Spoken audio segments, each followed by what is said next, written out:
This week in gaming, Xbox goes to Japan and raises prices, and Sony shows off Wolverine and more at the State of Play, because this is the NerdCave News, and I am one of your hosts, Zach Dykes, joined by my good friend and co-host, John Stevenson.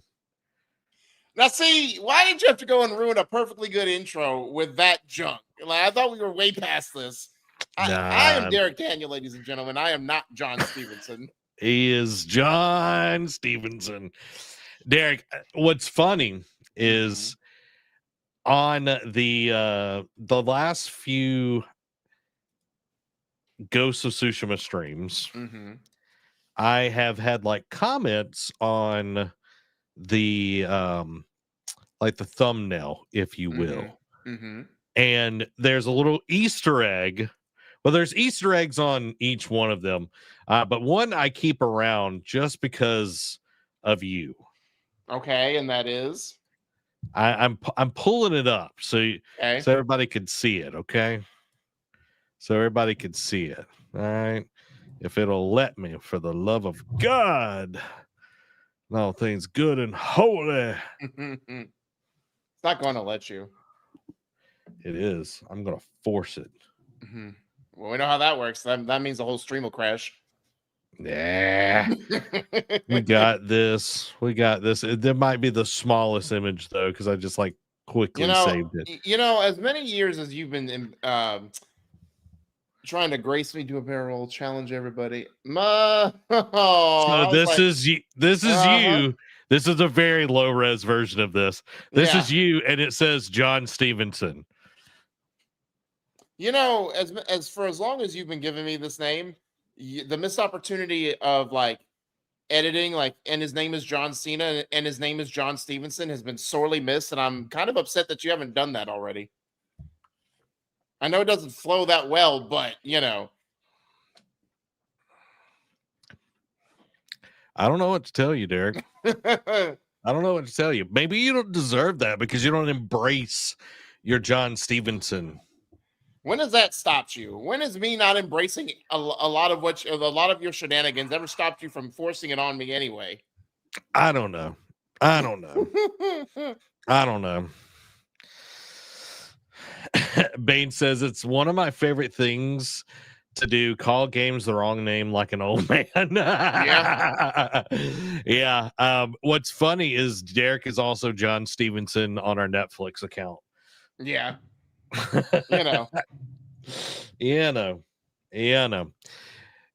Yeah.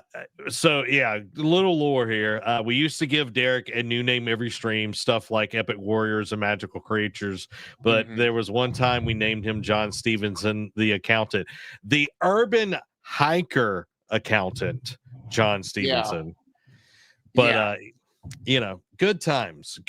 Derek, it's going to be an awesome week because we've got a lot of trailers, everybody. Oh yeah, we had just a little bit of light news this week, a State of Play happening. Xbox had their Tokyo TGS. Game Show. Yeah. So, Kojima had its own thing, so yeah, we got a ton of stuff. We're going to be watching a lot tonight, y'all. Yeah.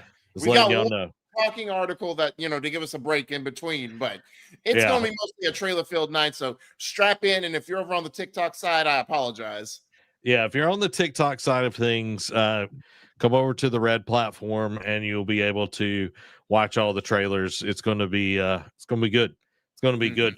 And before we do all of that, Derek, each and every week we jump into what you playing.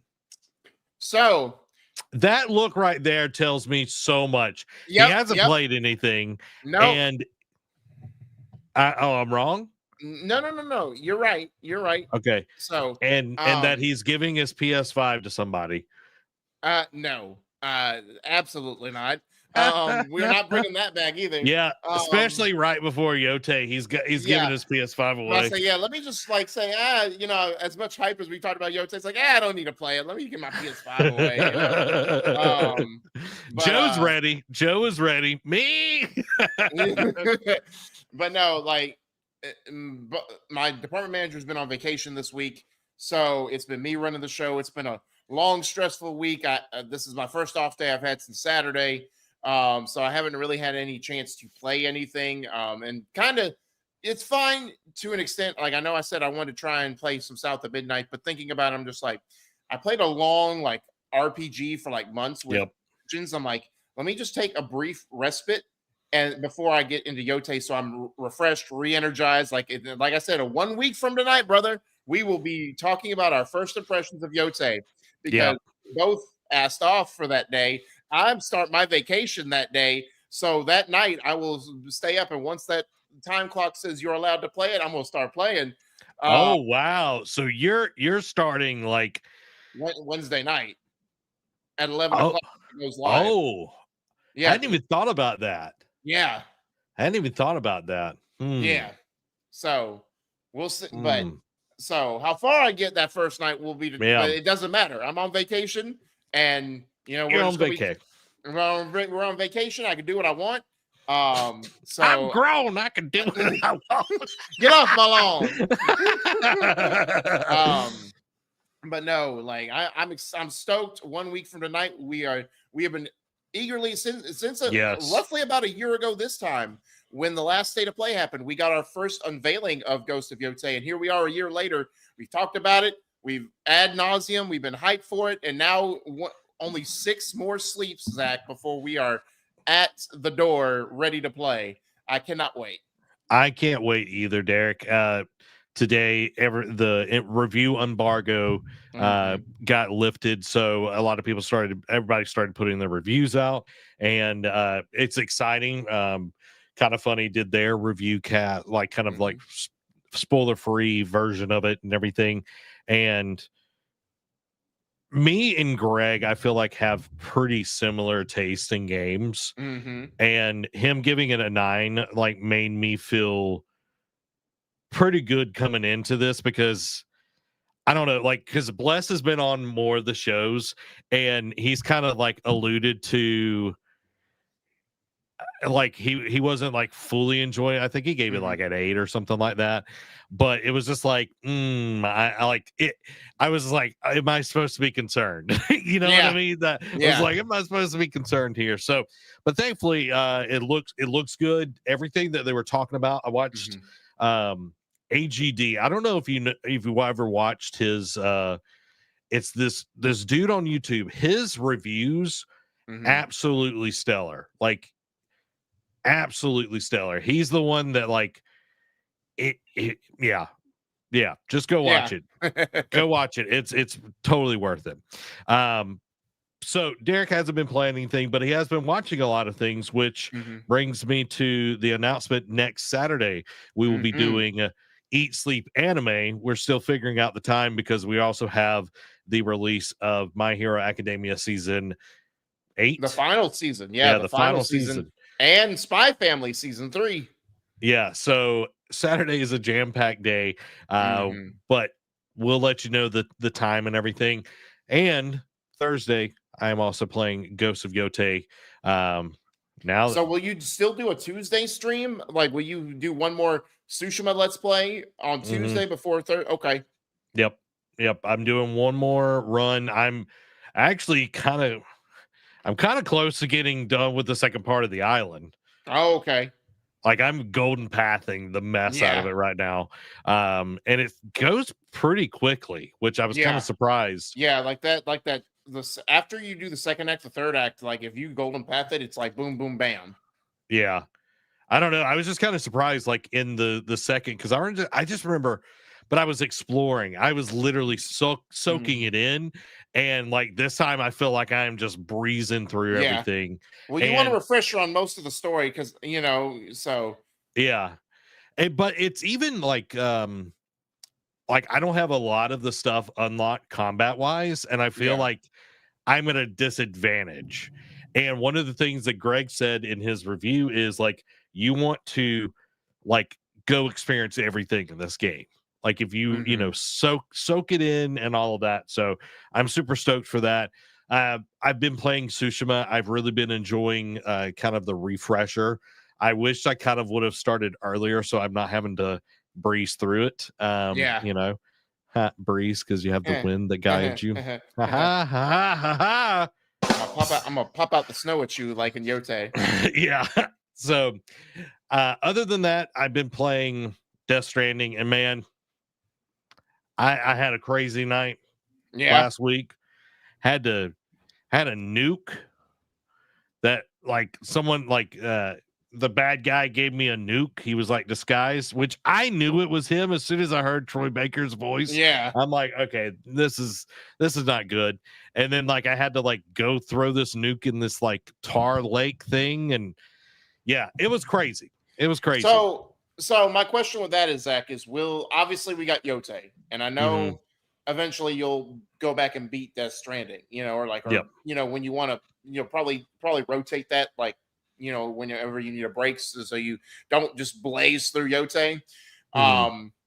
Will you immediately after you're done with 1, will you immediately go to Death Stranding 2, or do you think you'll kind of give it a break because 2 I know is just as good as the first one and just as zany. So I don't know. Like I know you've been enjoying, like it didn't really gel with me, but then again, maybe I didn't give it a fair shake like I do with a lot of games.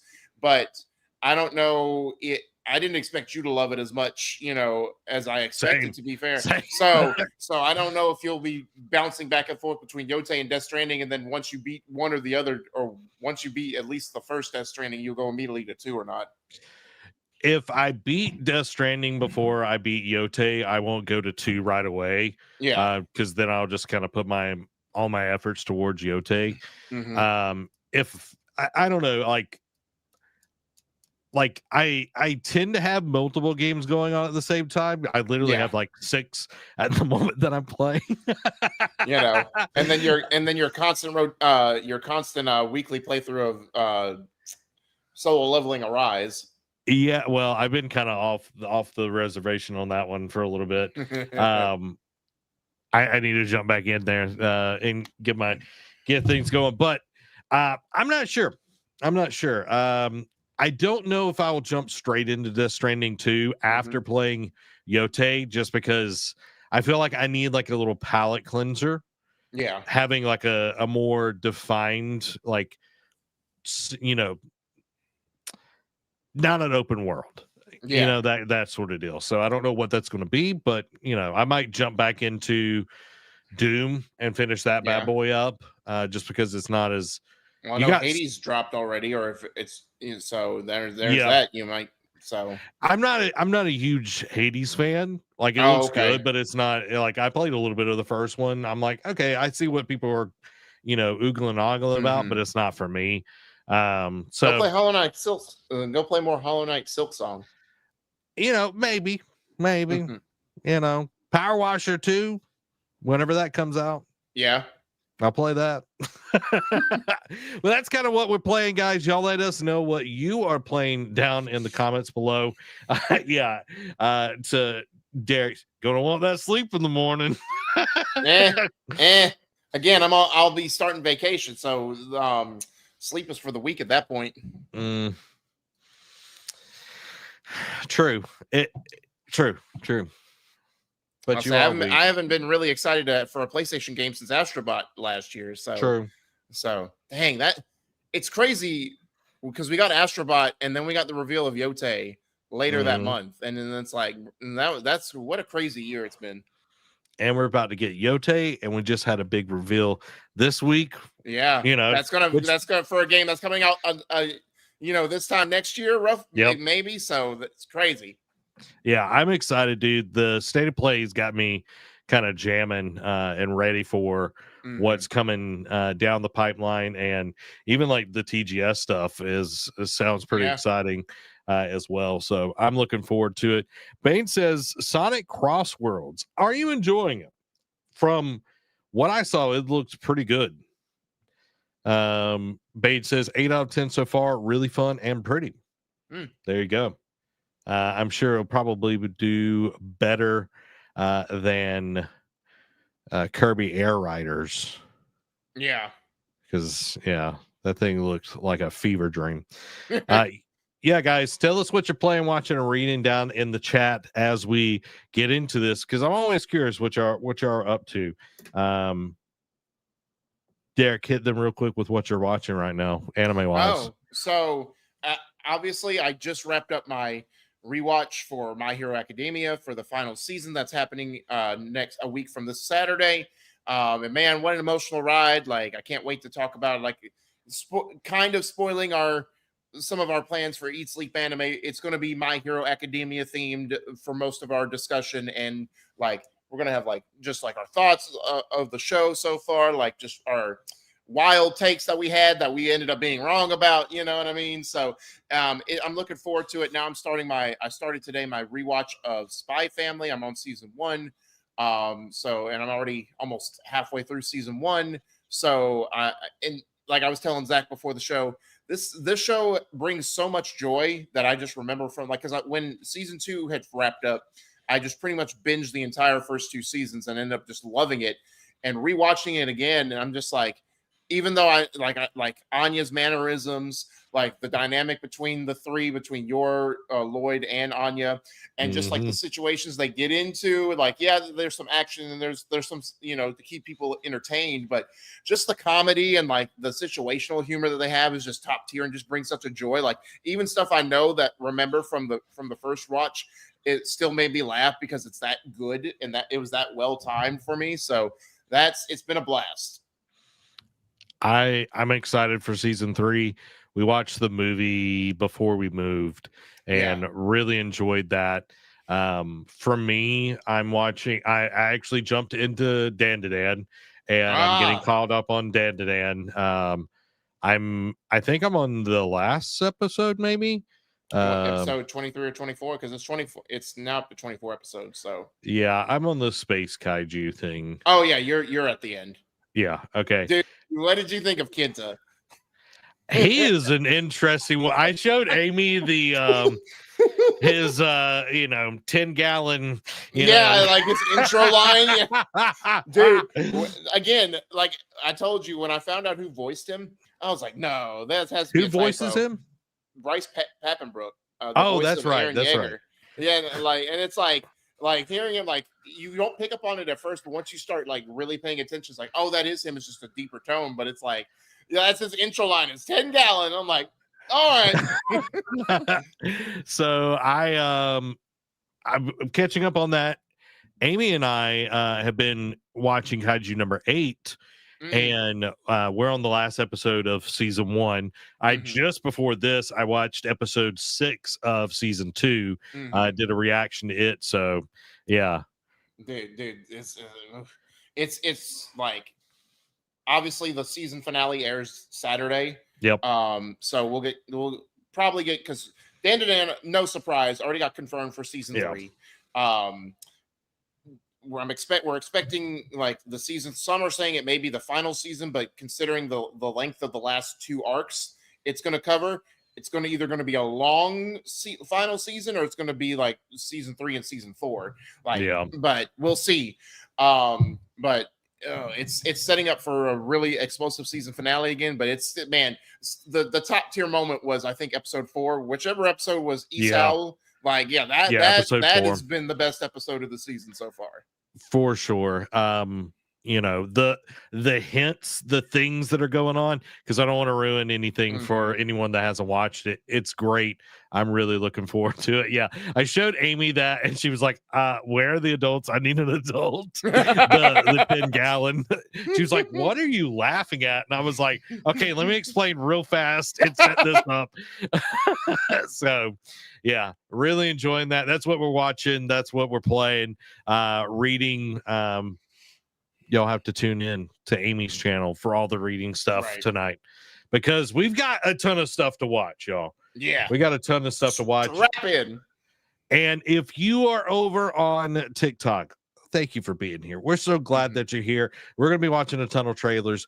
If you want to watch these trailers, go to the Red channel, the Red platform. Watch them there with us, because it's way harder to show all the trailers. So you'll get us reacting and you'll get the audio from the trailers, but you won't get the trailers themselves. So as that is said, let's jump into the gaming discussion this week, and let's jump into Xbox TGS highlights. And we got some cool ones that were shown here, some kind of unexpected. One of them was unexpected, in my opinion.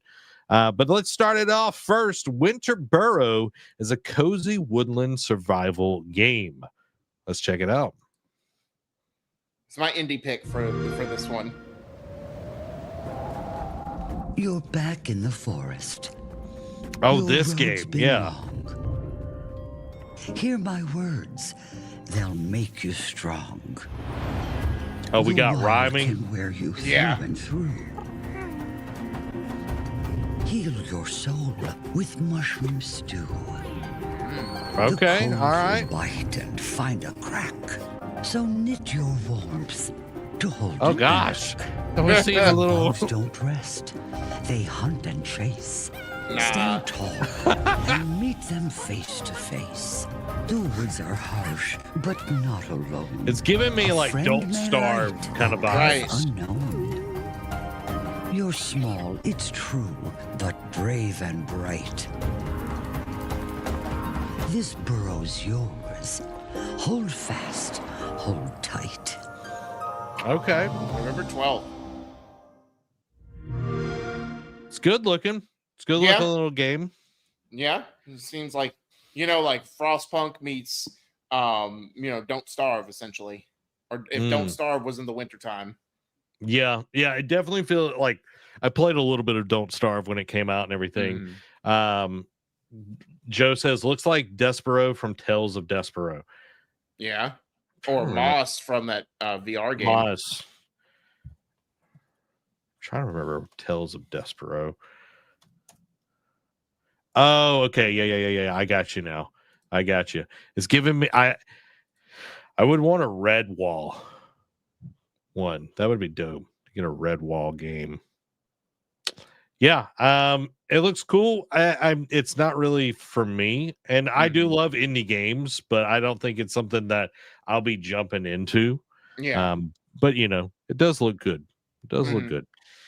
Next up, we've got Bruce Lee is joining. This was kind of crazy. Is joining the Hitman World of Assassination as your partner. Because when I heard this, I was like, "There's no way that the Bruce Lee family gave them permission to use his likeness." Well, to not just use his likeness, but to take him out. You know what I mean? Because a lot of it's been like the famous people are the ones that are the targets and everything. Yeah. But it does make more sense that he would be like the partner at Agent 47. Correct. So let's check out Bruce Lee in Hitman World of Assassination. Good afternoon, 47. Concord Union is a Hong Kong-based crime syndicate that selects new members via a unique recruitment process. A martial arts tournament hosted at the Himmel Hotel. Okay. To date, no agency has successfully infiltrated Kato? Concord. Our client has reactivated Agent Bruce Lee, martial arts legend turned undercover agent. While Lee's combat skills should guarantee victory, Concord and its associates are dangerous criminals and unlikely to fight fair. Your task is to identify and neutralize any threats targeting Lee. If I can reach the final enemy, our dragon should come out of his cave. How are you with hand-to-hand combat? I've had some experience. Okay. So pretty much playing the shadowy protector while Bruce Lee's doing. Okay, that's interesting. Yeah. Okay. I'm glad it's not like you're playing as Bruce Lee, because I feel like that wouldn't really work with how being stealthy and all of that. And plus, the hand-to-hand combat in those games are not like the most amazing. No.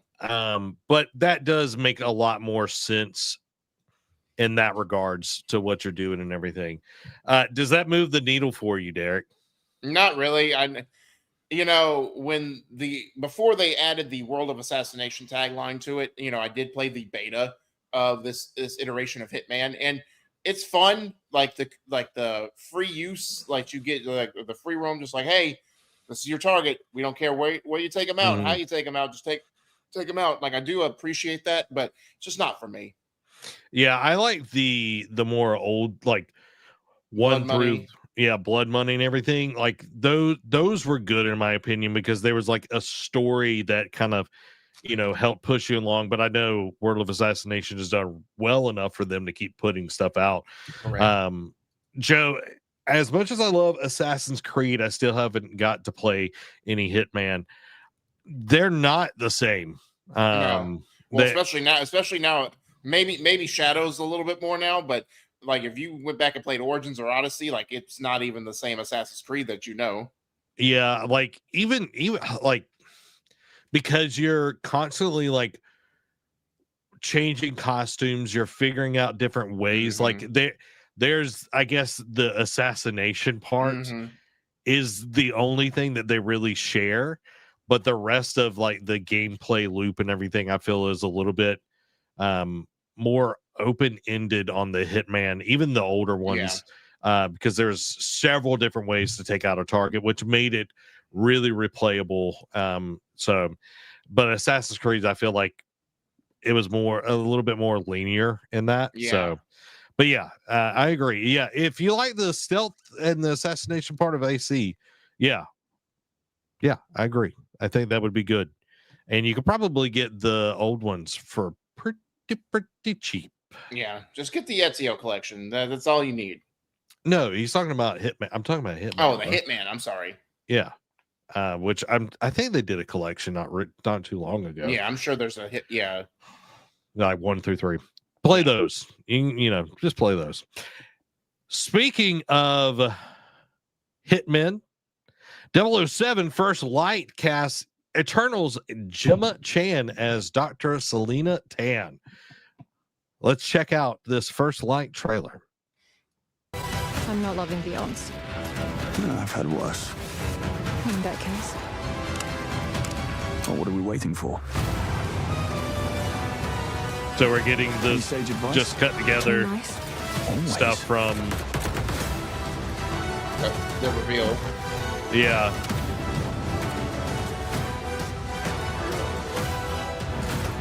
Yeah, this is literally just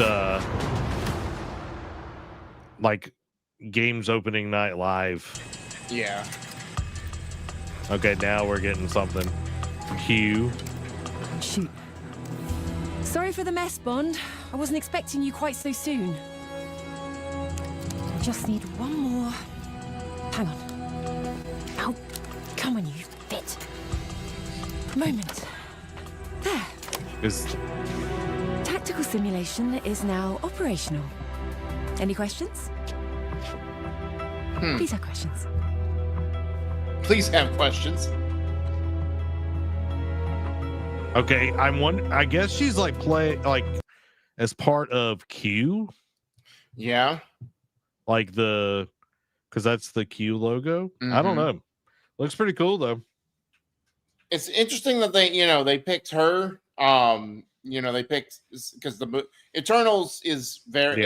It's divisive, but it's okay. Like it's not as bad as everyone says it is, but it ain't good either. But she was one of the better parts of that movie. So I think like her character, I'm interested to see how her character will play out in the game.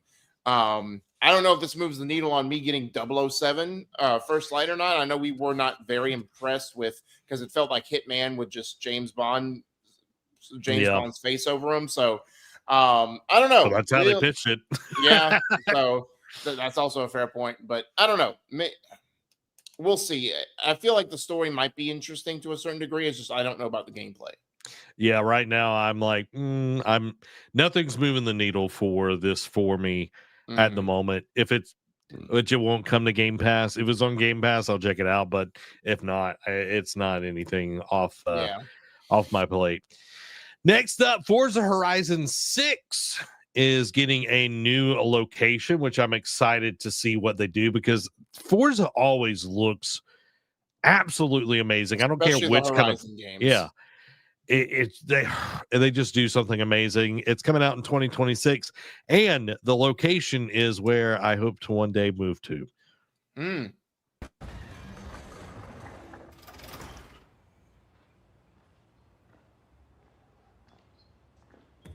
Colorado. Yeah, not moving there. France. Italia. Down under. Oh, that's cool. It's all the locations the previous Horizon games. Yeah.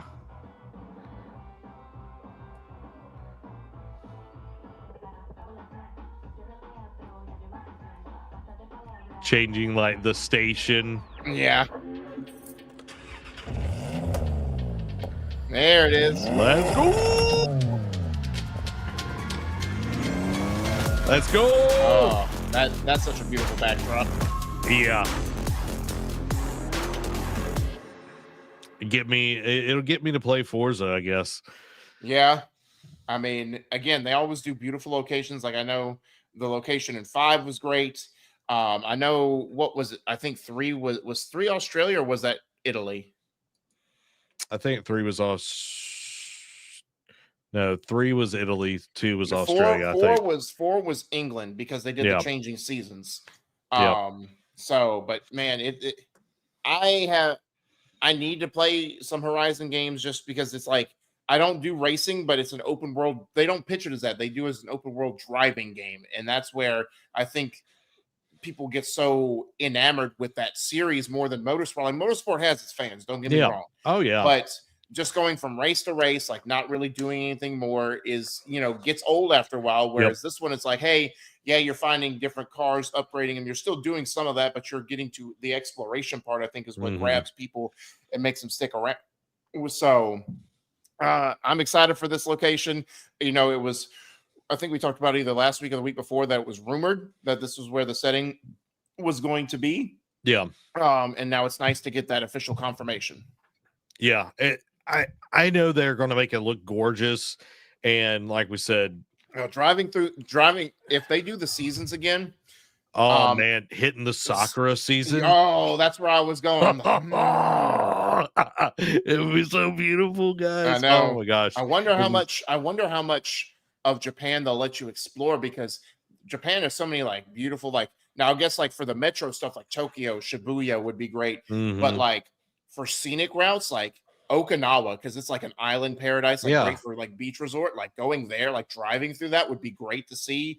Hokkaido, like in the wintertime, where it is a really great place to be as well. So I wonder how much of Japan they'll let you go is my question.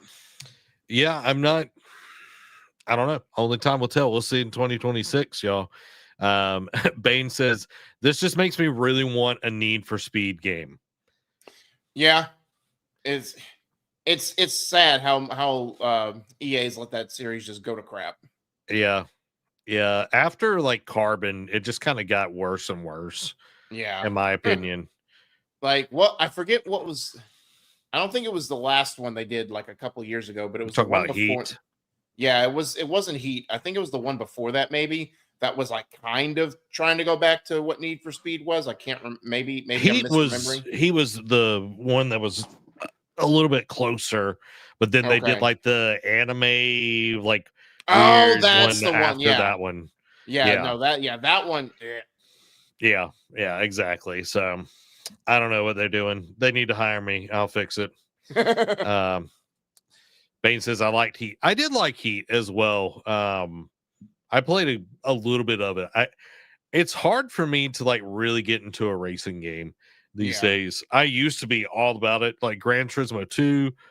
Oh man, I played that game so much back in the day, and now they're on Gran Turismo 7 or whatever it is.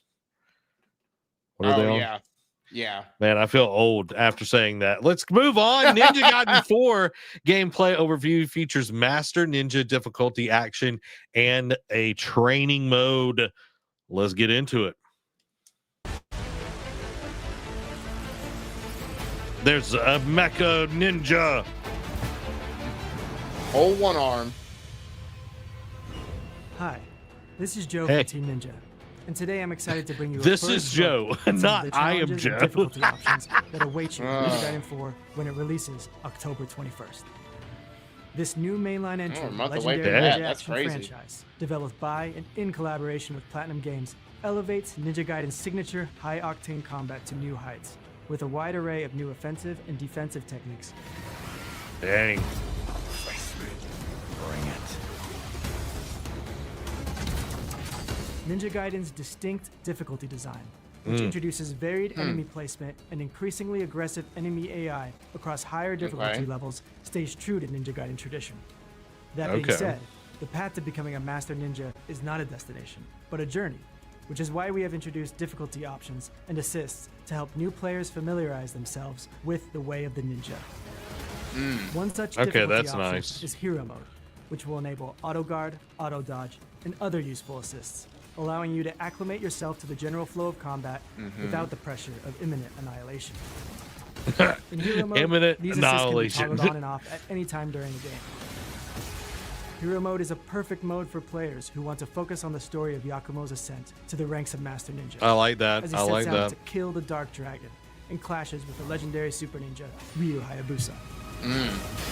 Rest assured that if you start your journey on Hero Mode, but midway start craving more bite in your combat, you will be able to change the difficulty to normal or hard at any time during the story, allowing you to curate your combat experience according to your progression. In 2025. Correct. It's like, hey, you're gonna have to start a whole new save file if you want to up the difficulty. Speaking of progression, Ninja Gaiden 4 introduces a standalone training mode, a series first, that can be accessed at any time from the menu. Here you can brush up on your attack strings, defensive maneuvers, and other combat skills, so you can effortlessly dish them out on the battlefield. Action game enthusiasts with aspirations of completing Master Ninja difficulty will have their skills pushed to their limits. Master Ninja cannot be switched to mid-game, and the badge of honor for completing this difficulty will be reserved for those who have truly honed their skills. On Master Ninja difficulty, enemies won't wait their turn. And if you hope to stand a chance, you'll have to dig deep into your toolset, maintain keen situational awareness, and react to enemies with deadly precision. Here's some Master Ninja gameplay to get a taste of what Ninja Gaiden 4 looks like at high-level play. Okay. Enemies not waiting their turn. That's just rude.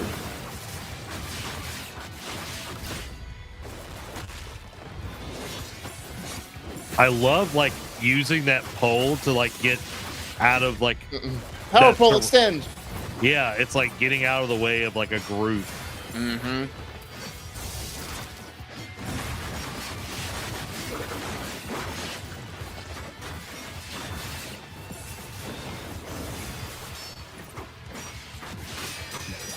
The fluidity of this combat is amazing. I know. And it's like you can tell that it's like extremely difficult.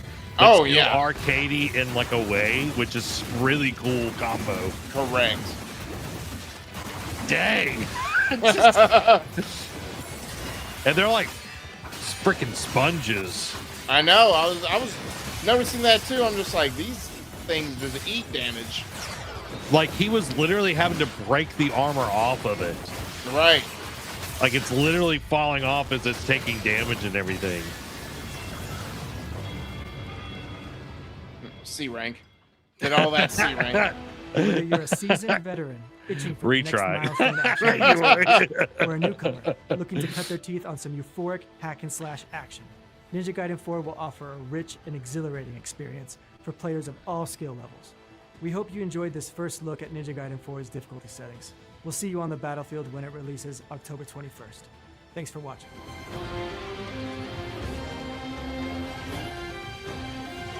Not gonna lie, it might get me to play it.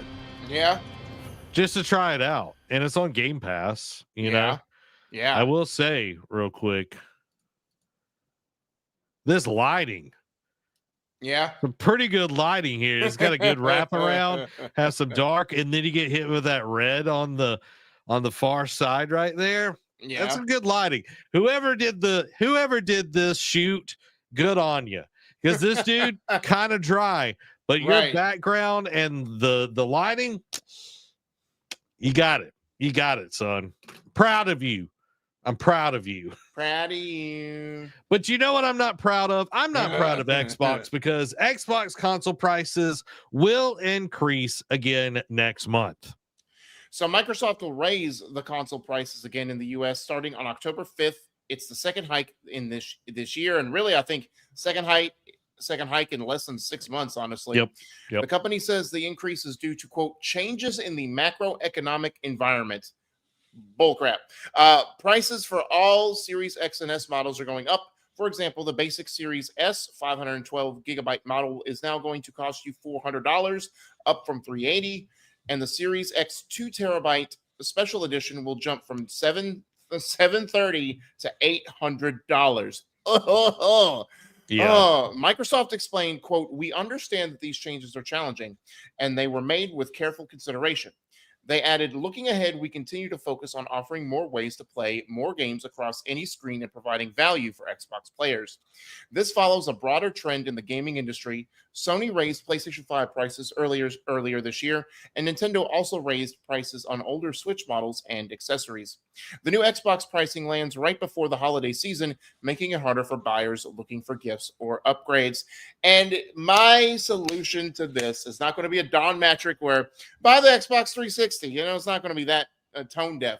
But I will say, with this now going up as high as it is now, I know that's a 2 terabyte. They really didn't say what the 1 terabyte's going with, but it's probably not going to be that far. You know, it's probably going to be at least closer to the $700 range, obviously, if not already a little over 700. But this is the time where now, obviously, you know, depending on what your kid's capable of, like, you know, what, you know, their age level, that kind of thing, this would be the time to get them invested in like a handheld or something that like you get a holder for your, if they have a phone, get a phone and get them Game Pass. That way they can still won't miss out on any of the games that are coming out, like that they're excited for, that are coming to Game Pass, and that they can still readily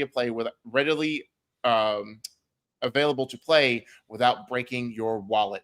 Like, obviously that's not going to be it for everyone, but if you're already looking for I mean, we're about to be in October next week. Like, I know I just said we're a week away from Yote, but we're about to be in the last quarter of the year. And, you know, it's holiday season. People are going to be, if they haven't already, they're already going to be making their holiday list. So if you struggle with what to get and you don't want to pay $800 for a console, this is an alternative solution. If you still want to be in the Xbox ecosphere, do this instead of trying to break your bank and live off of ramen or like try to make ends meet. Yeah, it's kind of crazy when you really think about this, that we're in, you know, when did these launch? Xbox and PlayStation 5? 2020. Okay, 2020. So we're 5 years into the cycle. We're probably going to get an 8-year cycle out of this, to be honest. Yeah. Like, seeing them continually raising the price has me wondering, are they prepping us for the next console cycle being way more expensive? And drop $1,000 on it. Yeah. Well, you think about this. iPhones, every year we have a new iPhone and it's $1,200. Yep. Or more. And we pay that much money every time without batting an eye. And I'm sure the gaming side of it's like, oh, well, we could charge more for this. Yeah. You know, a lot more people are going PC gaming and everything. So my question is, not really a question, it's more of a statement, is like, are they prepping us for that? Or are they seeing, like, especially Xbox, are they seeing that, okay, will they spend this? Is this their trick to get Game Pass subscriptions up? Is what exactly. And because I feel like after this next console that they're working on, if it doesn't move like they want it to, they're going to go completely Game Pass, and it's not going to be tied to a console. You can do either Game Pass or you can do on your computer, because even like the Xbox One could play some of the Xbox Series X games or cloud or whatever. I don't know. That's my thought. Yeah, and so I have different questions. So what does this mean? So you can answer both. I'm going to pose both of them, and you can answer them in whatever order. First question is do you think, seeing as how they're doing this right before holiday season, do you think we see Sony and maybe Nintendo follow suit? And my other question is if, say for whatever reason, if the other two of the big three don't, Microsoft will have raised their console prices twice in less than a 6-month span. And I know they get parts imported from all over the country. I get that, but at the core, it's a US-based company. what does it say about them raising their prices twice, and then like Nintendo and Sony that are like overseas companies have only done it once, and Nintendo, and let's take it further, Nintendo's only done it on their old consoles, not really on their Switch 2 yet. I don't feel like PlayStation will raise its prices just because it happened like a few weeks ago. Oh, has it been that short? Okay. Yeah, it's been that short. So I don't feel like they have the leash to do it, but I could see early next year them doing it again. For sure. For Nintendo, if they raise the price, it will be on the Switch 2. It will not be on the regular Switch. Yeah. That is the only thing. What was the second question? The other one was, what does this say? Like, say neither one of them, like, that does follow suit and they don't raise prices before holiday season really ramps up. What does it mean? What does it say about Microsoft that they've had to raise their price? Like, was the first price increase more so just because to like not raise it so much, and now they're trying to make up for that cut that they did in the first round? Or is this just them basically? I don't know. I don't want to get into the specifics of like, because I don't have any like actual knowledge behind the scenes of why they're raising. But what does it say about them that they've raised the console price, that the price of their new console twice in a 6-month span? Well, to me, like, they were already struggling to make money off of their console, and the CEO of Microsoft has been beating and bludgeoning the Xbox division about making money. Right. And so we see the first price hike, and it was like, okay, maybe this is to, compete or whatever. And then this one, I feel like it's using more of the tariffs as the excuse, because when they first raised it, I don't think we were really like having the tariff issue as much as we are now. Because literally last week of this, I'm looking at cameras right now for a build out that I'm doing for somebody. And last week, the camera was like $3,500. Okay. Yeah. This week, it's like $4,500. It literally jumped $1,000 in 1 week. Yeah. And I was just like, holy crap, Batman. Yeah. Like, that's a huge jump. And yeah, it is coming from Japan because it's a Sony camera, but I'm just like, man, that's a lot of money. Like, just $1,000. Like, I'm like, where's this coming from? You know what I mean? Like, who's actually getting this? And this is a small business type deal. It's like, I thought this was supposed to be for us. Okay, I'm getting political here. Anyway, I don't feel like it is necessarily all tariff. I feel like it is also them trying to. They're not losing money at this point on consoles compared to at the beginning, because we always know it's a lease law, a loss leader at the beginning of a cycle. But it's just like, I don't know, dude. It's annoying. It's annoying. So I don't know. Like, I obviously at the end of the day, consumers lose, but at the same time, like, this is probably one of those like bait and switch strategies of like, hey, we have our console out there. Oh, you don't have $800 to spend? Get Game Pass, and I do endorse it, like, for people who actually want like to be in that gaming ecosphere. But thinking about it, it's like that's probably their strategy all along, which is scummy to do it that way. But also, it will be that'll at least be a win for the consumers. Oh yeah. It's like, oh, $200 something a year instead of $800. Yeah. Or I can pay $19 and this is Timmy's going to be happy, Yeah. I don't know. It's kind of ridiculous. Guys, you know what's not ridiculous is hitting that subscribe button right now, or the follow button if you're over on the TikTok, because we do a lot of stuff here at the Nerd Cave. Nerd Cave News, we go live each and every week on Thursdays at 7 p.m. And we also do a Tuesday stream where we play games, and it's totally fun. It's all good. And then we have a ton of anime content. We literally have tons of anime content. We're going to be doing our third Eat Sleep Anime episode next Saturday. Yeah, of the year. Are you going to be getting My Hero Academia Season 7 review next week? Yes, you are. And prep for Season 8. Are you getting more Kaiju number 8 reactions? Yes, you are. There's so much stuff going on, guys, here at the Nerd Cave. So make sure to hit the follow. Make sure to hit the subscribe because we've got a ton of goodies coming your way. Now, we've got one last one from kind of the Xbox side because Kojima is working on this one with Jordan Peele. Right. And Microsoft. But this wasn't part of their Tokyo. This was a separate Tokyo Game Show presentation. Yes, exactly. And this is a late edition. So give me 1 second as I put this trailer into our trailer thing. So thanks for watching. Thanks for watching. Again, just real quick, that lighting.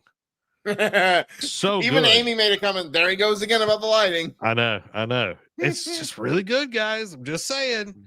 Hey, all it's missing is a is it J.J. Abrams lens flare or who was it? Lens flares. Using those anamorphic. He's kind of got this on the left side though, like that third up there. Anyway, neither here nor there. Let's watch the OD trailer. OD knock. Oh, it also might be scary and bloody. So hide your kids. Is that game footage right there? It looks like it.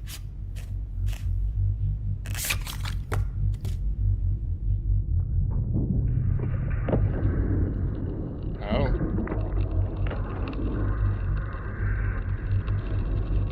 All right.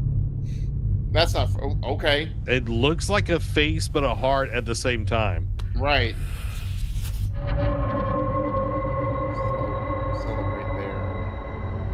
It was like blurred. 3D scan found in it. Get this redacted off. I want to know, dang it. In a sinister ritual. Cult. Like, this looks realistic. Right.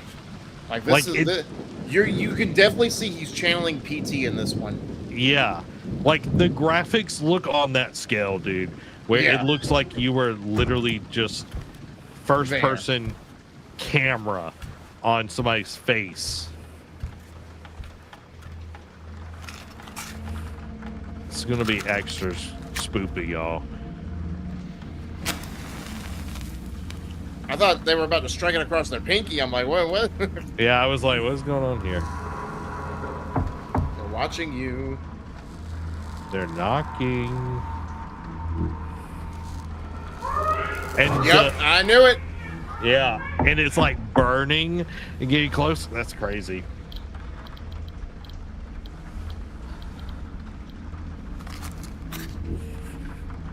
Girl, I'm assuming it's a girl. Girl, you better be lighting these things faster.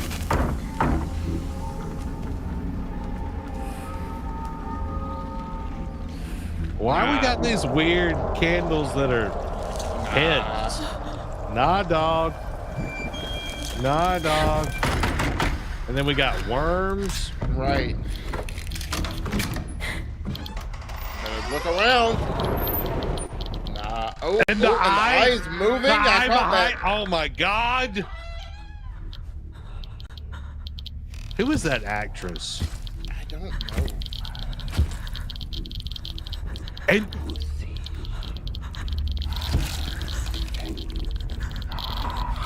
no.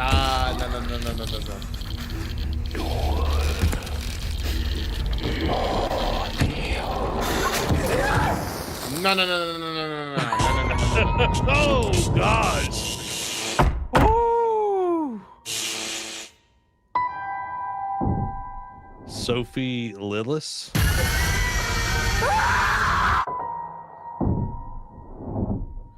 That's an Unreal Engine. For all players and screamers.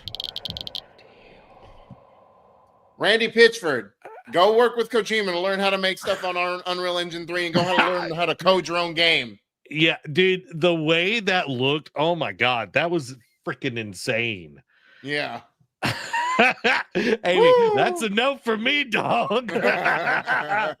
Like, dude, like this right here, like yeah, like just the stuff going over and their the neck. and the emotion, like and the light, the lighting, everybody. Here we go again. Eyes. Look at her eyes. Okay, I want you to look into her peepers and see how the window is reflecting. You get the candles. I'm gonna take a nap real quick while Zach goes on this case study, and y'all just wake me up when he's done. But which will probably be next week.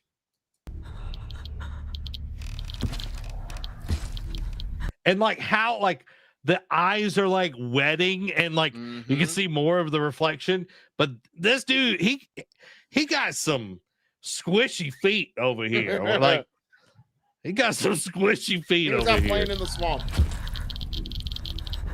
It almost sounds like Rads. You know what I mean? Yeah. Like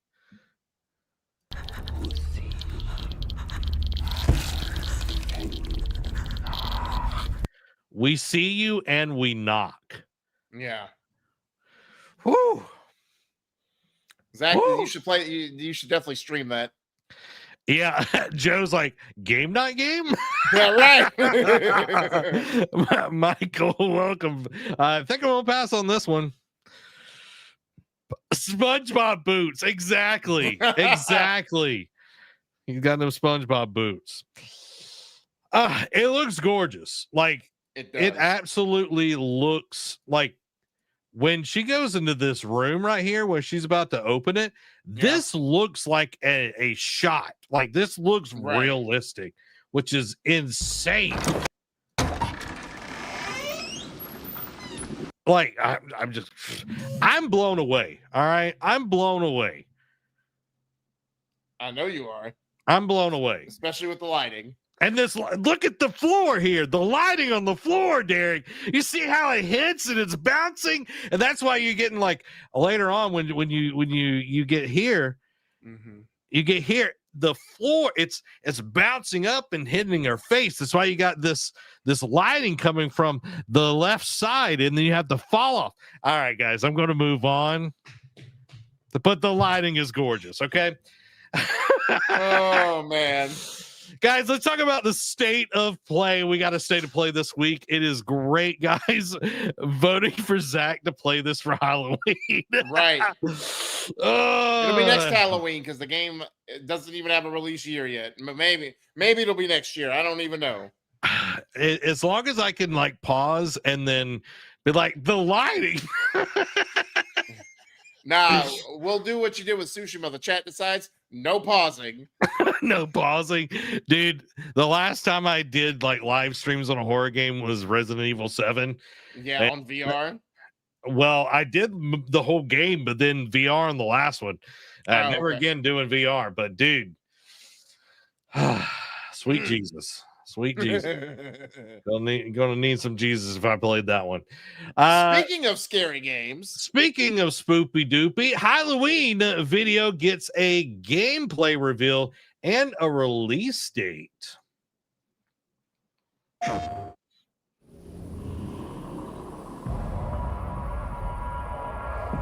Rarely do teams get the incredible opportunity of exploring and creating a game around iconic horror legends like Michael Myers. In Halloween, players get to relive that fateful night in 1978 and step back into the town of Haddonfield, Illinois.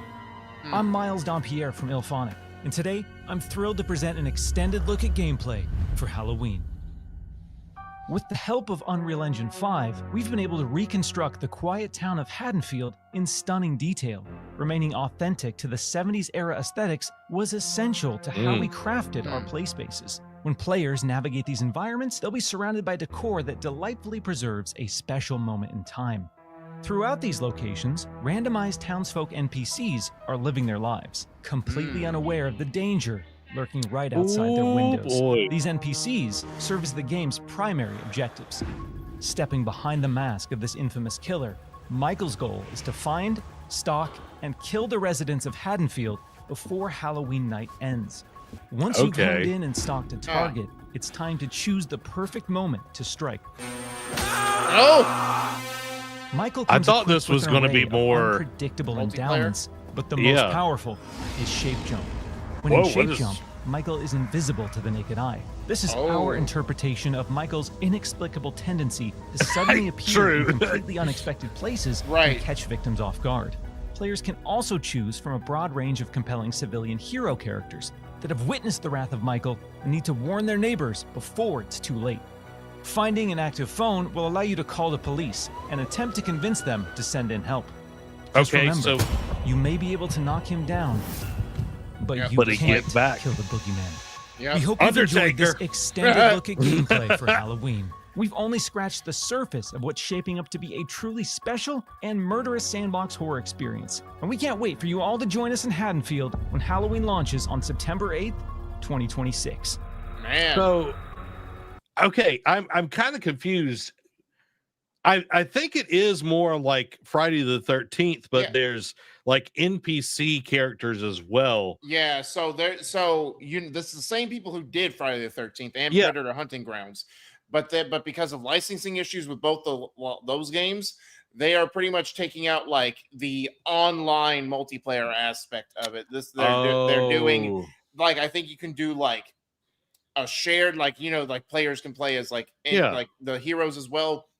I think they're doing something like the sandbox genre, but it's not going to be like multiplayer where it's like, all right, everyone has to like escape, or as the killer, you have to kill everyone in order to win the game. You know, like it's not going to be that type of stuff. It's going to be more mission objective, but it's like it'll still have like a multiplayer aspect, but it won't be a true multiplayer game.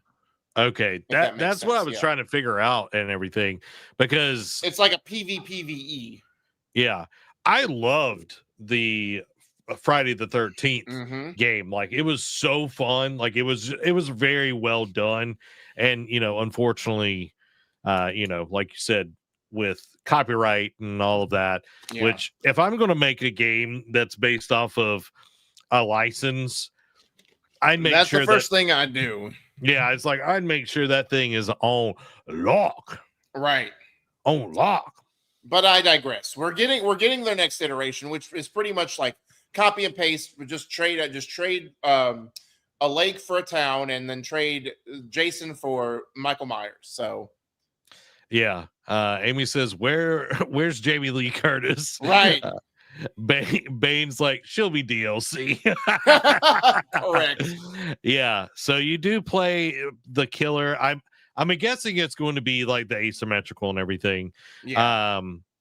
Murdoch asks, welcome to the stream, Murdoch. Been a while, my friend, but I'm glad that you're here. Wait, what happened to Friday? Did they have to kill it literally? Yeah, it was. Yeah.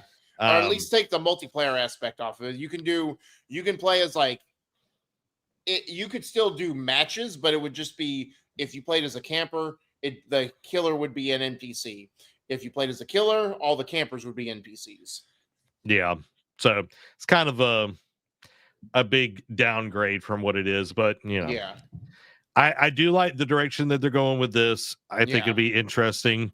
You know, it'll be a year out. We'll wait till we get through the state of play, because I do have to pose a question about because two of these games have already planted. One's planted a hard date, the other one's planted just like a window, if you will. So we'll get into that later, but but a year out, like pretty much a year out is crazy, because when it says September 8th, I'm like, it's already passed, and then I looked at it again, it's like 2026. 2026, like, wow, okay.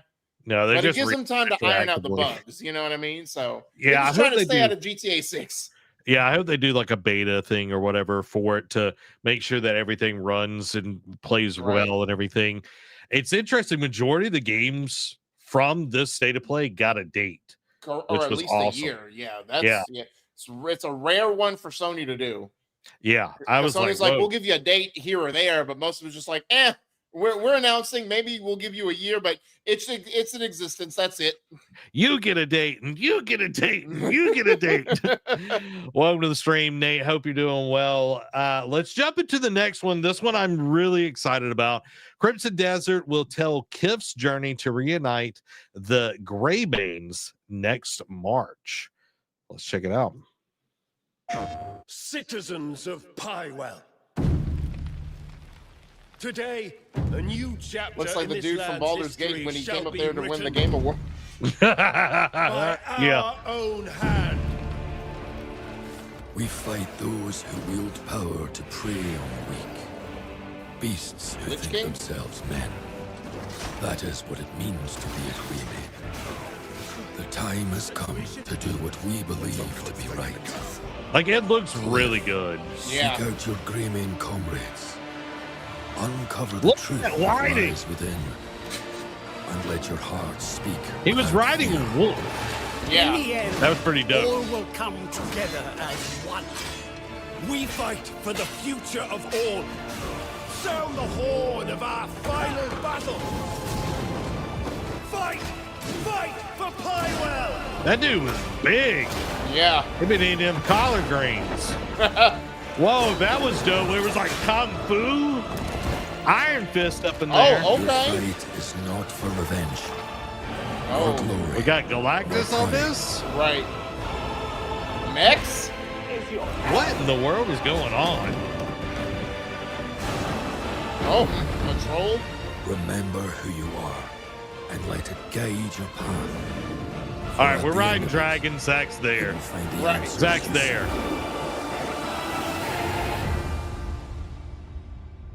March 19th. It looks cool. It does. So it looks cool. It looks like Viking. You know, it looks like it's very inspired by the Viking era.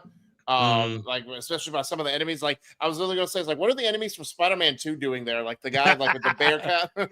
Yeah. So like it feels like it almost doesn't know what it wants to be. Right, because we got this and we got like Final Fantasy aesthetics in there with like those backdrops. Then we got mechs. Then we've got, I don't know. Then we got Galactus in the back. I don't know. Yeah. Man. Like, it's like mechs, and then we got like an automata, like dragon. Like I'm there for it though. Right. I'm there for it. Like I'll try it. Dragon, exactly. That sold me. Yeah. Rock the dragon. Like it included all this stuff to get the best return, but missed the target. I don't know. I don't think it necessarily missed the target. I know Crimson Desert is, I guess, the sequel to Black Desert. It's the same company that made it. So it's like you're getting a ton of like what they've done with that amazing character creator and everything. I just feel like it's a lot of stuff, and I hope that they do it all well. But a lot of times game developers, they'll put too much stuff in there. But at the same time, this is like an MMO. True. So it's like you want a lot of stuff because a lot of people will get to the end game and there'll be nothing else to try. So, you know, we'll see. I know Black Desert was like MMO, so I like MMO. I don't know, like, but and I was about to say, I was like, well, this game doesn't look like an MMO, but watching, I'm trying to remember, like, it was a while ago when we saw Black Desert trailers, like initial, but they didn't look like an MMO then either. So I don't know. I can't tell you. Yep. What I can tell you is Battlefield dropped its first look at its campaign, and Battlefield looks like it's going to be the best first-person shooter of the year, except for Doom the Dark Ages. Let's check out this trailer. Hostiles inbound. 100 meters in closing. I got 2. East side. Moving right to left. I got like when they first started showing this, I was like, I was with Kind of Funny. I was like, is this so calm? Are we getting a new so calm? 1. Execute. I know Greg was going to lose his mind if it was. Yeah. Alliances that held since the end of World War II, gone.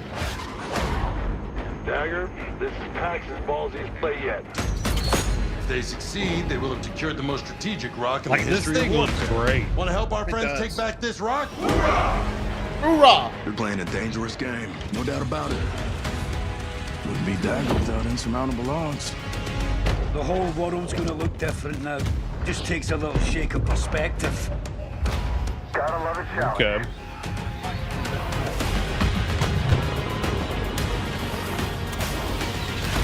Like if they can capture the scope of the multiplayer within the like campaign side, I think this will be amazing. Oh, and yeah. the destruction, oh my god. Oh yeah, 1,000%. Kincaid will pay for this. But we don't know how high it goes. You trying to start a war with the CIA? That is not the fucking question! All right, guys. This is it. I know what I gotta do. October 10th. That's this close? Yeah. Holy crap. When you put it in perspective, because I know we're still in September, but when you put it in perspective, it's like in weeks, like it's crazy. Yeah. Because we're going to get Yote, and then this is dropping the following week. But no, it looks great. Like I know someone did a breakdown. It's like the campaign's not going to be that long, but they're adding open world ish stuff to it as well in the campaign. Like there's going to be explorable areas, so it's going to add more value to get that, to get your bang for your buck. Because that's always back in the day, there was always like the knock against Battlefield and Call of Duty. It's like, oh, we added in campaigns. Excuse me, I got hiccups. But it's like, oh, but they're only like 3 to 4 hours, and then it's like, what's the point? You know what I mean? I know you don't play those games.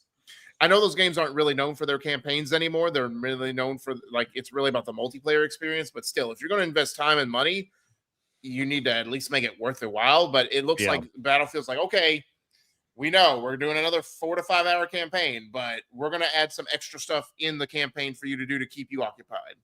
Yeah, and the last time that I really liked Battlefield was Battlefield 1. Yeah, like the World War I one.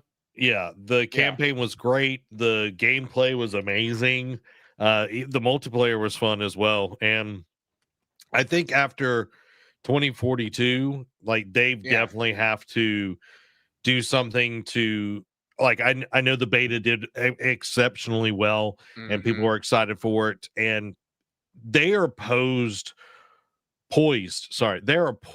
for an amazing time because people have Call of Duty fatigue. Nobody cares about Call of Duty right now.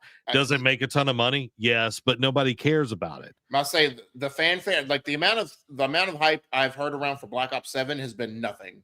Yeah, exactly. And we called it back in the day. 2042 was going to flop. This one I have way better high hopes for.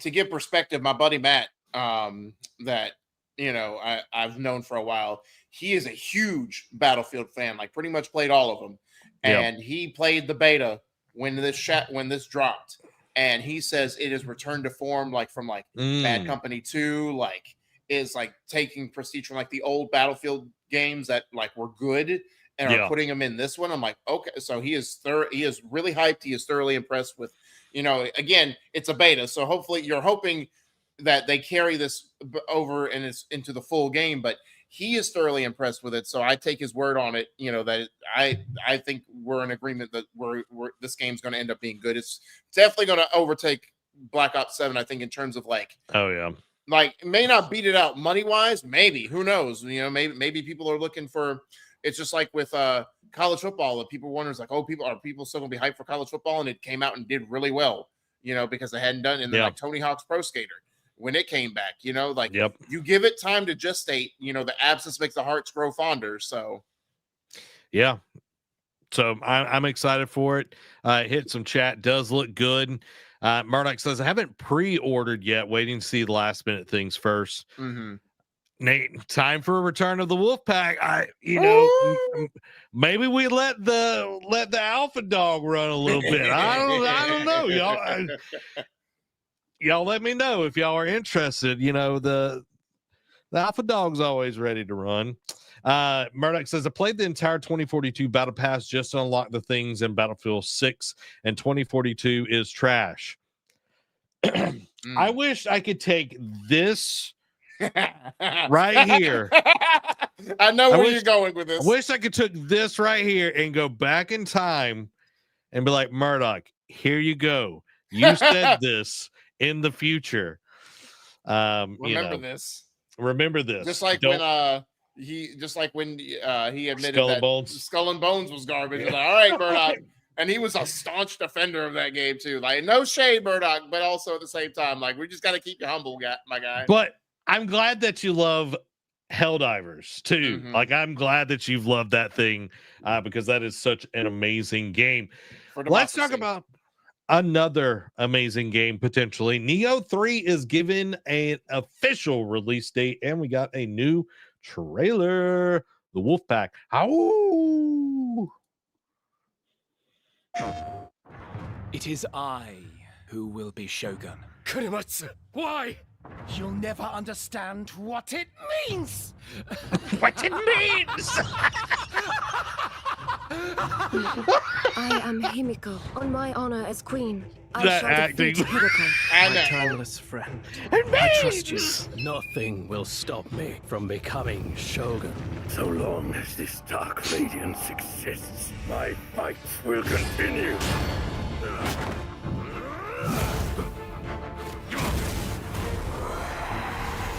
Okay.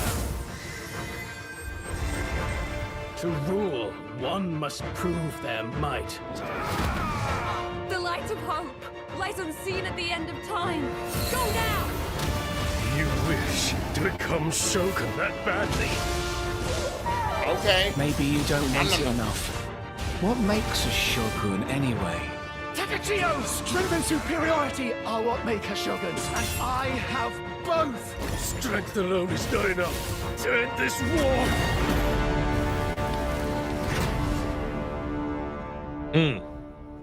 February 6th. 2 days before my B-Day. Mm-hmm. Man, Neo, I played a little bit of the first one. It's never done anything for me, but you know, if you like Souls-like, yeah, I mean, Souls-like, it's still doing its own thing. Yeah, I mean, it looks good. February 6th. I mean, it got leaked. It got leaked on Amazon before the state of play. So I mean, they're just confirming the release date, like for the release date, obviously. But yeah, beginning of next year is already starting to shape out. We got several games in March. We got I know it's in the quick hits, but Code Vein 2, which got shown off at the state of play, got January 30th. We got February shaping out. Like beginning of next year is already looking slam packed, and we don't. Yeah. And we still have another game later on that has a March release date as well. Yeah. This game, Derek, would you want to be Shogun? No. Come on, Derek. That acting reminded me of I don't remember what game it was. Somehow maybe the Walking Dead Telltale series rings a bell, but I don't remember. When I was at GameStop, you know, we'd have those commercials playing, and it was like, you knew about this? You knew? Like overemphasizing that the probably you knew part. was. So probably. And I was just, that evoked that core memory. It was like that acting scene in Neo 3. I'm like, okay. Nate does bring up a pretty good point. I'm sure the voice acting would be better in the Japanese. Oh yeah. More than likely. Thankfully, like dubbed anime has gotten way better over the years. Man, what you talking about? Ghost Stories is still peak. I don't know what you're talking about. I'm kidding. I'm just the running scene. Yes, I know exactly what you're talking about. That's just in my head when you said oh, now we got something from somebody that a group of people that I really like. I've enjoyed a lot of their games. Housemark. Saros gets an extended gameplay demo and a March release date, and we're celebrating Housemark's 30th anniversary, I want to say it is. Yeah. So let's check out Saros because it looks amazing. Mm-hmm.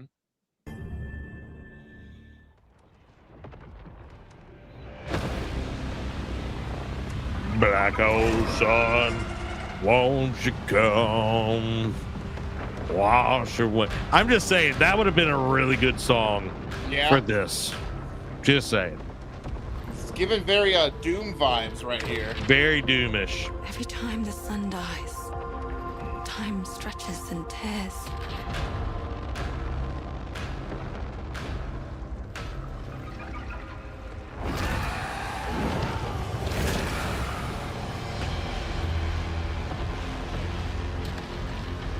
I could definitely see Doom Guy stepping into camera. Sorry, signals. Signal corrupted. Approximating. Is that the thing from the ridge? Confirmed. So crazy to see how far Housemarque has come. Yeah, I know, dude. Hey everyone, how's it going? I'm Gregory Loudon, Creative Director at Housemarque. Today we are thrilled to show off this first look of gameplay for Saros running on PS5. Saros builds on Returnal's award-winning action and tells the emotional and haunting story of Arjun Devraj's drive for answers on the shape-shifting planet of Carcosa. You gotta love those particles, baby. Yep. Gotta love those particles. Oh my god. Here we show off one of our exciting combat features, the Soltari Shield. By holding R1, you can defend yourself and absorb projectiles.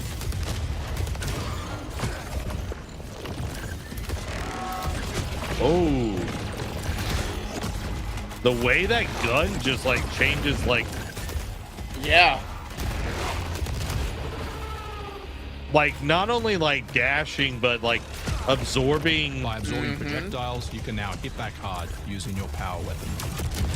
Oh, By holding the adaptive trigger on L2, you'll be able to destroy enemies using Eclipse-driven weaponry. All right, Eclipse-driven weaponry. Like you can tell their DNA all over this thing. Oh, for with sure. all these particles, those AOE rings coming out. Yeah. I'm over here. I'm just so happy. I know. I'm so happy over here. Here is a Soltari hololog, where you can learn more about lost Carcosa. Raul. To forget. Hold up for me. I will find you. He was in iZombie.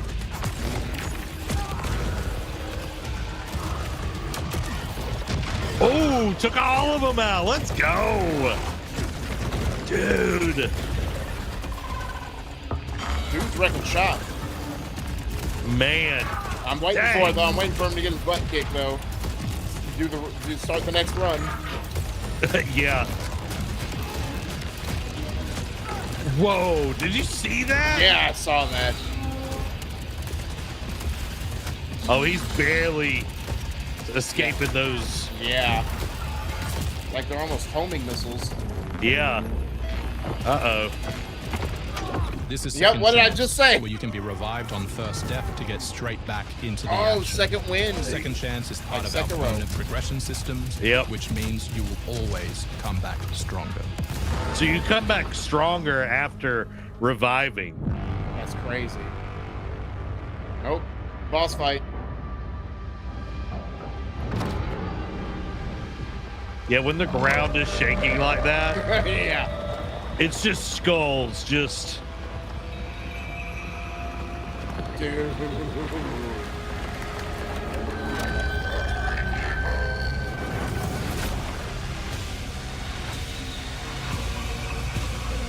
Big move.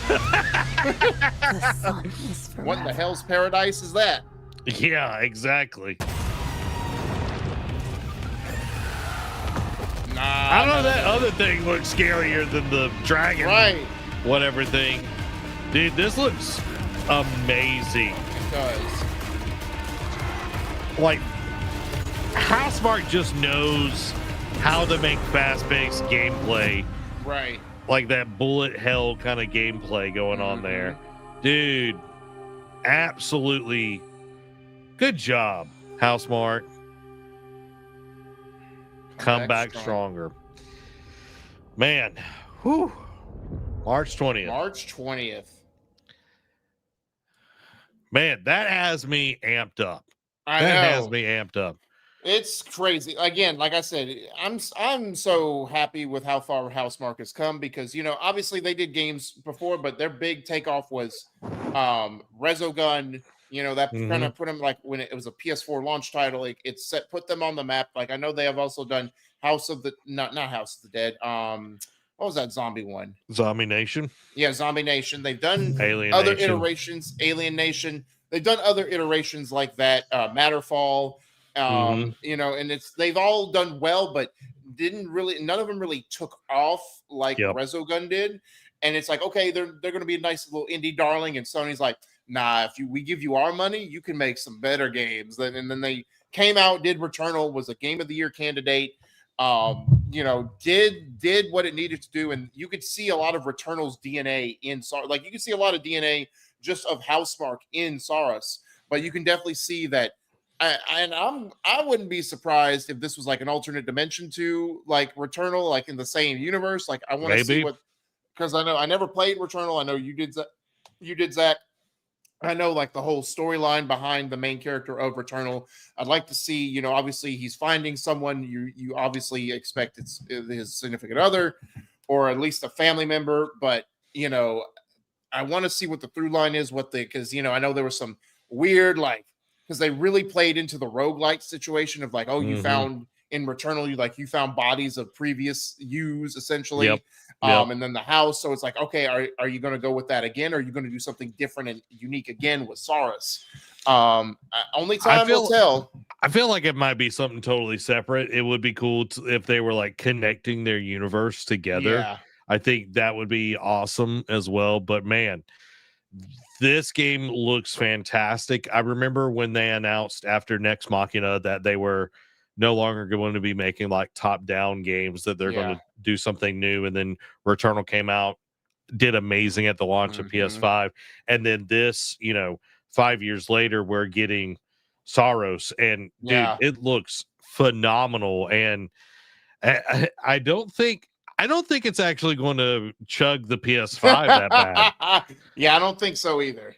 I hope not, but dude, can you imagine that on like the PS5 Pro, like quality mode? Oh my god, how beautiful that would look! You would teach a class just on the lighting effects of Saurus. Let me talk to you about this lighting.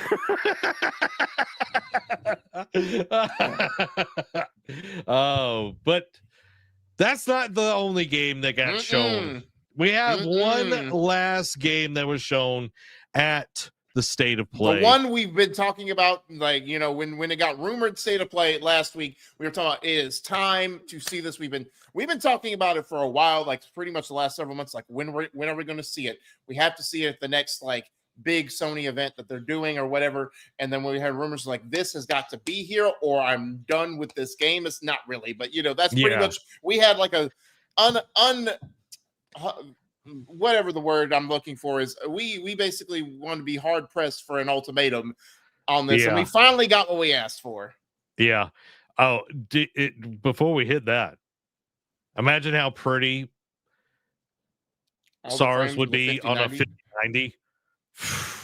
I can only imagine. Zach would never play any other game. Probably not. He would stay on the same level, just like admiring all the particle effects. He wouldn't even be firing back. He'd just be like, man, look at how the enemies just fire out. Like, go into camera mode. Guys, Marvel Wolverine gets a gameplay trailer, fall 2026 release window, and the confirmation that Liam McIntyre will voice whatever. Liam McIntyre, Kid Reba McIntyre will voice Logan. Just let him have this. He doesn't have anything else, Derek. Let Liam McIntyre have being Kid Reba. He was Spartacus in the hit Stars TV show Spartacus. The second Spartacus? Yeah, the second one. Rest in peace to the first one. And then he was also Weather Wizard in the Flash TV series. True. And grandson of the legendary country music artist Reba McIntyre. She's not even that old. He's not even. I think he's not that far apart in age from her. Guys, let's check out the Wolverine trailer. By the way, it is very bloody and gory, so hide your kids. Well, that was it, guys.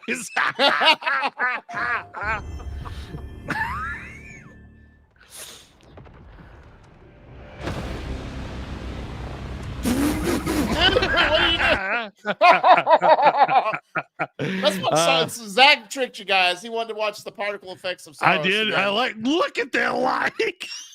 All right, here is Wolverine.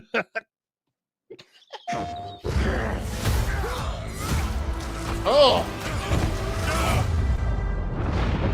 seeing Omega Red right off the bat, man. That's crazy. I know, dude. Been fighting longer than I can remember.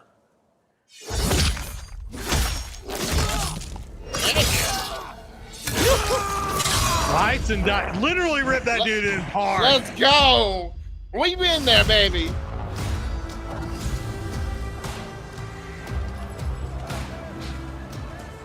I'd like to say I'm not a violent man.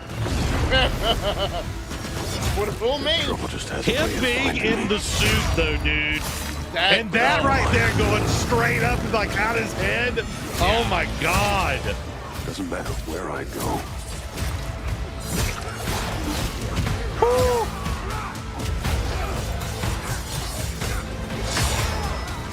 Jeez.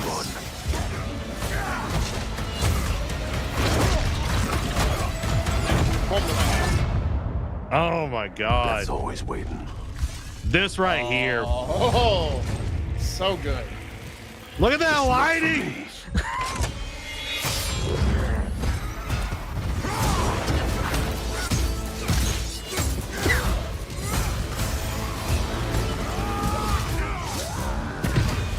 Dang. Ah, yeah. Because I ain't no hero. I'm Wolverine.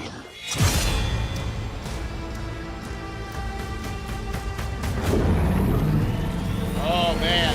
That. Woo. Fall 2026. Boy. Like,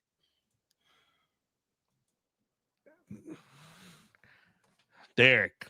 Yeah. What are your thoughts? What are your thoughts on this? Dude, we are so here for this, man. Like, first of all, him being in the suit, seeing the suit, the iconic yellow suit is so great. Obviously, having some hints of characters that we'll get. It's like just the Spider-Man games. We get hints, Of course, we'll get more reveals.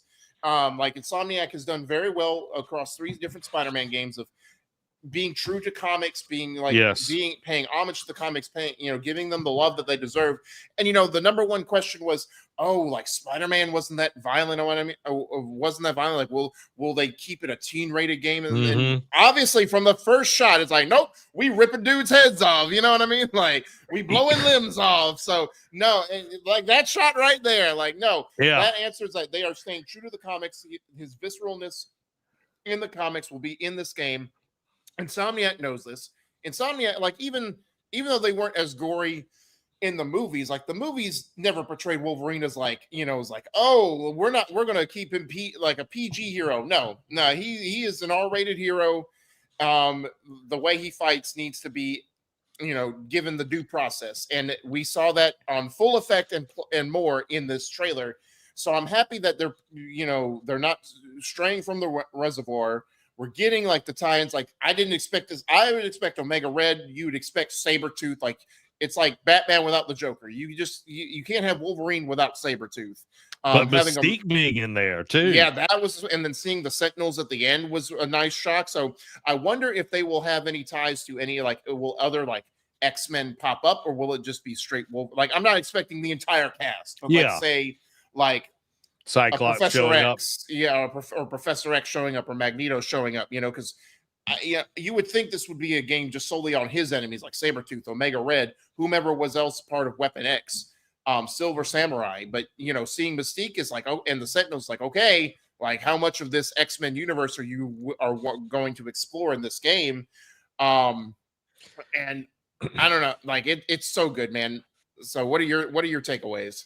Dude, I love that it's hitting like several locations. Like it's hitting him being in Madripoor, it's hitting him being in Japan, and even like with the snow, I'm sure it's like because he does live in like Canada, like the wilderness of Canada at points, and then it looks like he's at some Spanish town as well. So like seeing that he's like constantly moving, trying to get away from the violence that does keep following him because he is Weapon X and everything. I think it's going to be great, and it seems like he is an established Wolverine. We're not getting like origins side of things. Yeah, because I mean, seeing him in his coat, like walking around, it's like I do wonder if we will get like him like trying to live like a normal life, and then it's like, all right, now he's pulled back in type of thing, and like I wonder if we'll start him out in the yellow suit, he puts it away, like he like tries to like retire from it, and then it pulls out, and then he has to go back in the suit. Like, I wonder. Of course, we got a year to dissect this, and we'll see plenty more trailers between now and then. But just dissecting this first actual snippet, other than just the bar scene, the trailer we've had for 5 years of him just like no face, just claw, and then like the fist, and then the claws coming out. You know what I mean? Yeah. So dude, I'm excited, and the actor, like the portrayal, like this look with his face right there, like just I don't know if I'm sold on the voice, but I mean, again, I'm basing this off of Hugh Jackman and the 90s Wolverine. Like, it's hard to replicate that kind of style, but it'll grow on me. But like, his face is like the facial animations and whatnot are on point for sure. Yeah, and maybe we get a God of War 2018 moment where he has to go get the yellow suit and put it on. That would be dope. but and Insomniac's different from Santa Monica, and this is Insomniac is new to the Marvel gaming sphere, still new-ish to the Marvel gaming sphere. Whereas God of War's had an established history, dating back all the way to the PS2. They wouldn't have if that was going to be the same thing. They wouldn't have showed the yellow suit in the trailer. True. I'm wondering. It's like he's been running, and then he knows he's got to. They could go to the Weapon X facility though. That could go to the Xavier School for Gifted Children. Yeah. So I have questions. Okay. One pertaining to the release date, but I'll save that one for the end. Because it's a bigger subject at hand. So, do you think? So, do I know I alluded to? It's like, okay, since we got Mystique, it's not just going to be the Weapon X version of Wolverine, where it's like a smaller cast of characters. Like, how much of the wider, not even Marvel verse, but like X-Men verse, do we see? Do you think, at least in this first game? Because let's just say, for argument's sake, that game does gangbusters like Insomniac games have been doing lately. Yep. And it gets a sequel.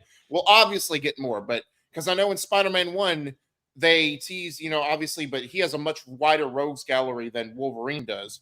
Yep.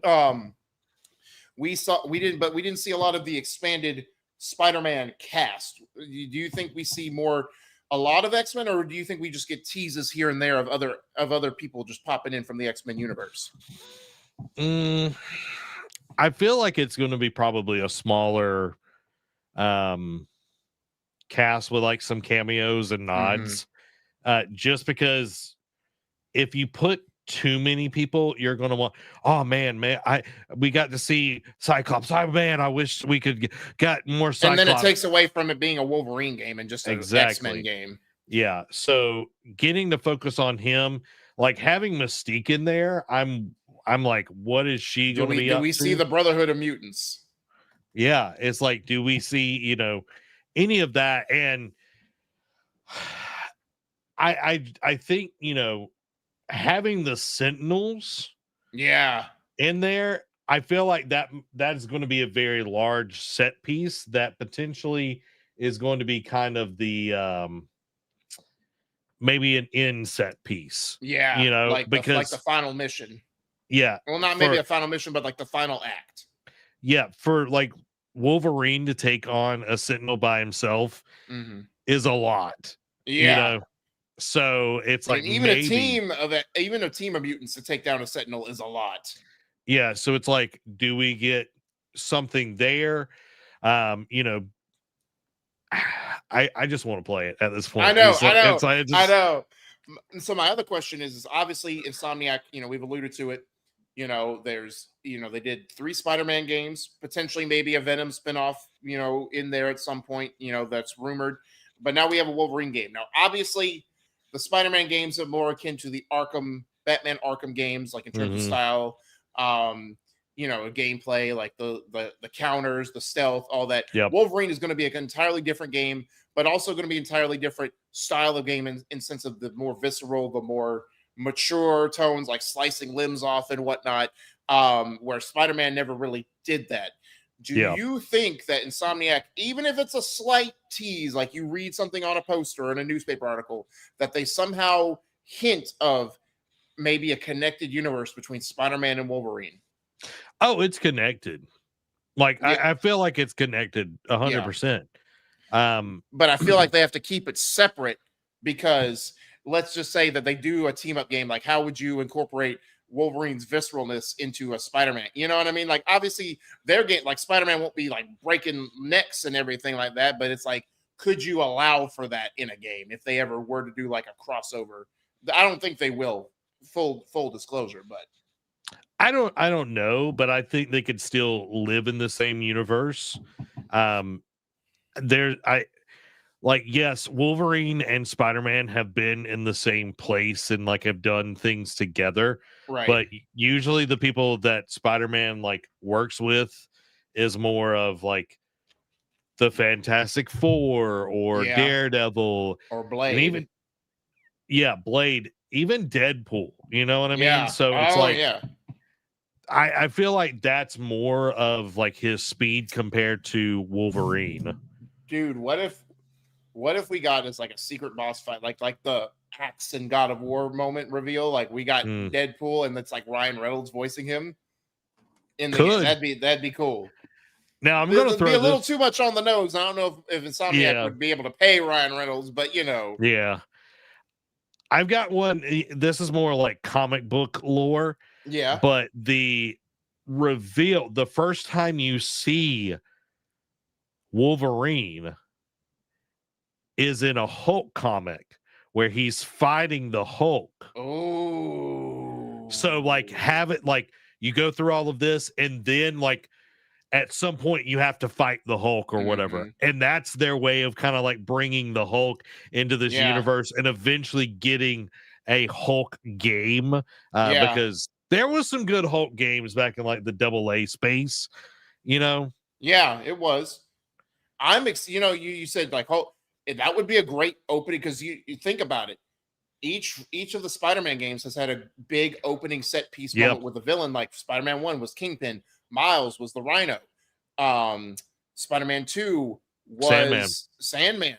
So that Hulk or something along those lines, maybe the Juggernaut, maybe Sabretooth, maybe Blob. Like there's you name you name someone that Wolverine's interacted with, that could be the opening set piece boss fight essentially for this game. If they follow suit again, Insomniac could say, we don't want to be formulaic. This is a different character. This is a different style of game we're making. Let's just make it completely separate from Spider-Man. It can exist in the same universe, but let's differentiate it from Spider-Man. Yeah, I do like the opening being kind of that because it's a cool set piece, but it's also a way to hide the tutorial within that, and it doesn't feel like it's slowing it down. You feel like you're still getting story, and you're not getting baby talk of the game. What if this is another one? I mean, it wouldn't be as cool in my opinion, but what if it's like, all right, the opening set piece moment is you in the Weapon X facility and you're breaking out. Like you're breaking out, and then it does a flash forward, to after you've already been Wolverine and established yourself, Yeah. Could be the Danger Room. And they're doing like a training thing, and it could be something big because the Danger Room and all of that has all of that would be a dope way to do it. But I'm down for whatever Weapon X facility. We're just glad we saw something other than a teaser trailer at this point, brother. Now, do you have any more before I get to my final question about the release date? Do you have any final thoughts? I love that they're going visceral. I love the combat. Like there's a Xbox 360 game that was like Wolverine Origins. Yeah, it was based on the terrible 2009 movie. But the game was fantastic. Oh yeah, the game itself was it was separate. It was in that movie universe, but it was separate. It was great. And it gives me the feeling like some of the combat, I'm like, okay, this is going to be really cool. I can't wait to see what Insomniac does because the flow, the combat, what we've gotten from Spider-Man has been so good. But only time will tell because he's literally like has 3 knives on his hands. Yeah. So, we'll see. All right, Derek, ask me your last question. So when I saw this, because this is before I saw the Halloween release date, putting the stock together, fall 2026.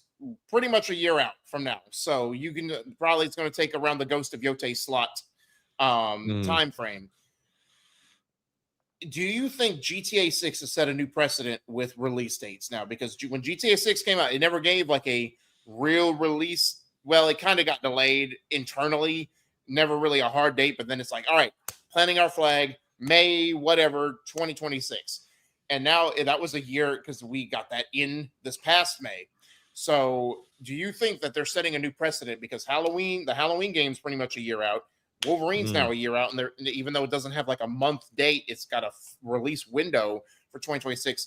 Do you think, because a lot of games like now for different factors, whether it's internally, whether it's shareholders, whether it's big corporations, whatever, when they give a release date, it's usually within like a 6 to 8 month window. So it's a shorter time span.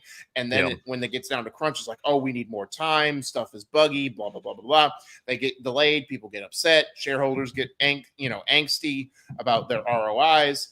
Do you think setting a year out gives them plenty enough time? Because they've been working on this Wolverine, like the teaser trailer came out 5 years ago.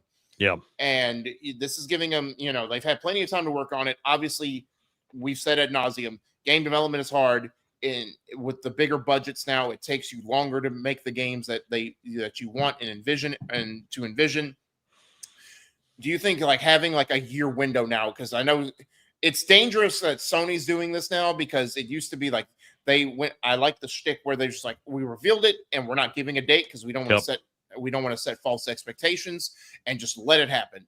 But now it's like, okay, this year out where it's kind of giving you an idea of what to plan around, but also it's like it's giving them more time. Now it could still get delayed. Don't get me wrong. Like September 8th for Halloween could still mean it gets delayed till maybe 2027 or like later into fall 2026. And Wolverine, just because it comes in fall, doesn't mean it won't get delayed till early 2027.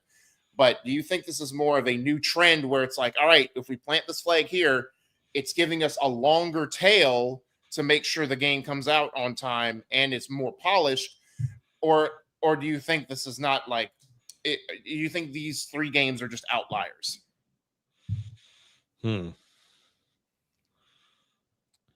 I think GTA doesn't play by any rules. Oh, yeah. But people follow their trends, though. You know what I mean? They do. The other ones, I don't know. The Halloween one, I was kind of surprised that they put an actual date instead of a window. It was kind of shocking to see this from Wolverine. I think it also is telling of the industry right now where they have to say, hey, this is coming. Go wish list this, be excited for this, go buy consoles to get pre-orders up. To get pre-orders and all of that, because they're now with prices going up, it's like you need to save, so we're going to give you extra time to save so you can buy the console and then get our game. Yeah, so I feel like it's more of that where they're trying to get an influx of, hey, people want this, people are excited about this, X, Y, and Z, because that's usually why you put a trailer out, actually, is like, hey, we're working on this, be excited, buy this thing, and I know you worked at GameStop for a while. It's like a lot of people, like, how many pre-orders do you think would happen within a week, like a GameStop? Like after a big like showcase? Yeah. It would depend. Okay, not to get in the minutia, it would depend on the game, and it would depend on if it was up in our system. Like the Wolverine being fall 2026, I don't know if it would be up in our system to pre-order right away. Even Halloween being as far as away, it might. Who knows? Like there's been games like, let's say GTA 6. Like GTA 6. Oh, the moment it got a release date, I'm sure at least probably 20 to 30 pre-orders within the first couple days. You know what I mean? Like people would just like, now maybe it would, now of course it would gain momentum closer to the release date, but I'm sure people would want to lock that in. Like the hardcore players would lock that in ASAP. Now bigger cities would be more, but I'm just basing it off of my small store. Yeah. It's interesting. Michael says Wolverine makes me want to buy a PS5, and Bane said same. And that is one thing that we've been kind of missing from this generation of PlayStation, is the games that make people want to buy the console, and this being the first game within potentially a series of games, instead of, oh, this is God of War 2 or this is Spider-Man 2. You know, it's like we get in Saros, however you say it. That's a new game that looks amazing. And then you're getting Wolverine that looks amazing. So you're getting these games that are like the beginning of a series that will say, oh man, I'm really excited about that, instead of, oh, well, can I play this because it's the second? You know what I mean? Like a lot of people feel like that. Yeah. Now, obviously, I'm gonna bury the lead here and be like, at the end of so obviously, make as long as the game's good and it's polished and it's playable, I don't care. But just to placate, the corner of the internet that's like, why isn't it sooner? Are you, considering that we first saw this game 5 years ago, are you kind of does it make you feel any way that it's not maybe like a spring or summer release, instead of we have to wait a whole nother year for this game after we've waited 5 years between when we got a teaser to actual like more gameplay of it? Or is it just like cool? Like I'm of the second camp that's just like, cool, we've got a gameplay trailer, we're stoked, it did what it needed to do, and and I know roughly when it's coming out. I don't care. I don't know, dude. Like, we got Spider-Man 2 in 2023. Right. And we got, and of course that game was further along, obviously, but we got Spider-Man 2, like, because we saw them in the same thing in 2021, and then 2 years later Spider-Man 2 dropped, and now it's like 5 years later or going to be 6 years. Yeah, 5 years later is going to be Wolverine. So I don't know. Like again, I just know, as long as I know in the game, like, take all the time you need. If the game's going to look this gorgeous, just ensure the rest of it is gorgeous. Well, and I think Sony kind of misstepped, or Insomniac kind of misstepped with showing Wolverine too early. Just like Bethesda shouldn't have shown Elder Scrolls 6 that early, because my God, you know what I mean? Well, so it's and I think they learned their lesson. Insomniac did, because there was rumors that it was like, oh, we're gonna see Wolverine gameplay, and they're talking about maybe showing a Venom teaser or whatever, and we never saw that. So I think it's like, it probably is true, like a Venom spinoff, but I think there's like, let's get Wolverine further along, or at least close to release, and then we'll show our next project that we're working on. Yeah. Let's hit a few questions real quick. Who are the cyber enemies? Not sure. I think this is probably an Insomniac creation, possibly. I've never seen like the cyber people on in the comics or anything. Bane says, I smell some time skips. It could be. That would be actually pretty dope, because one of my favorite things with, like, it might have been Origins, it was like seeing Wolverine, like, I think it was the second movie. It was the one that had the Silver Samurai in it. It was where he went to Japan. But where he literally was like in World War II, and then, it went further and all of that would be pretty dope. Murdoch, I hope they leave room for sequels. Oh yeah, they're going to milk this. Yeah, they have to. Yeah, you know what I mean? Because Disney wants the money. You can't stop feeding the beast that is the Mickey Mouse. Do you like? He brings up an interesting idea. Do you think we'll get DLC from this game? So we never got DLC for Spider-Man 2, even though it was really heavily rumored that Daredevil would come in, and it never did. So I think because of the way the DLC was handled in Spider-Man 1, because we never got DLC in Miles Morales either. I think because of that's how it was handled, I don't think we get that. Now, I do think they might do the Miles Morales treatment and might do like a smaller experience. Like, again, we don't know the cast of characters or his allies that are going to be in it, but let's just say Deadpool does come and he's an ally of Wolverine. Like, we could do like a smaller experience Deadpool game. I don't know, set in that same universe as Wolverine. Who knows? Like, I'm just spitballing here. I know nothing. But I could see more of that than actual DLC. But again, maybe Insomniac changes their minds. It's like, hey, maybe we can do something. Maybe we can try our hand again in a different way with this DLC. I don't know. Yeah, I know like Miles Morales spun out of a DLC. Yeah. For them, and then the same thing with Uncharted. Yeah, Uncharted. The Lost Legacy. Yeah. So it's like it could happen. I don't know. It just kind of really depends. If they're working on like a smaller project after it, that's fine. Maybe we see, somebody else from the X-Men that we get to play as. But then again, you're changing the whole combat if you do that. Dude, what if, because I know we saw it, but we didn't see her fighting Logan. Mm-hmm. What if Mystique's an ally and they do a Mystique game? Ooh, that'd be interesting. Like espionage, like assassinations. That'd be cool. Yeah, because they already have that imprint with the Spider-Man games, so it would be easy just to carry that out. It'd be great. Yeah, I would love that. There was somebody I was thinking about that would be interesting. Yeah, Hitman meets Mystique. Yeah, but even more perfect. Because Mystique, how she can blend in completely. Right. Man, a lot of great stuff that's happened in all of this. And we've got one last segment for y'all. It's called the Patreon Quick Hits. This is brought to you by our wonderful patrons because they go and support us over on patreon.com/nerdcave. And you can do so right now and get your very own Nerd Cave membership to help us continue to make awesome shows just like this one. And you can get the free membership. You can pick whatever tier that fits best with your budget. We know that times are tighter and tighter, but any support is much appreciated. You watching and liking the stream is also support. Don't think it's not.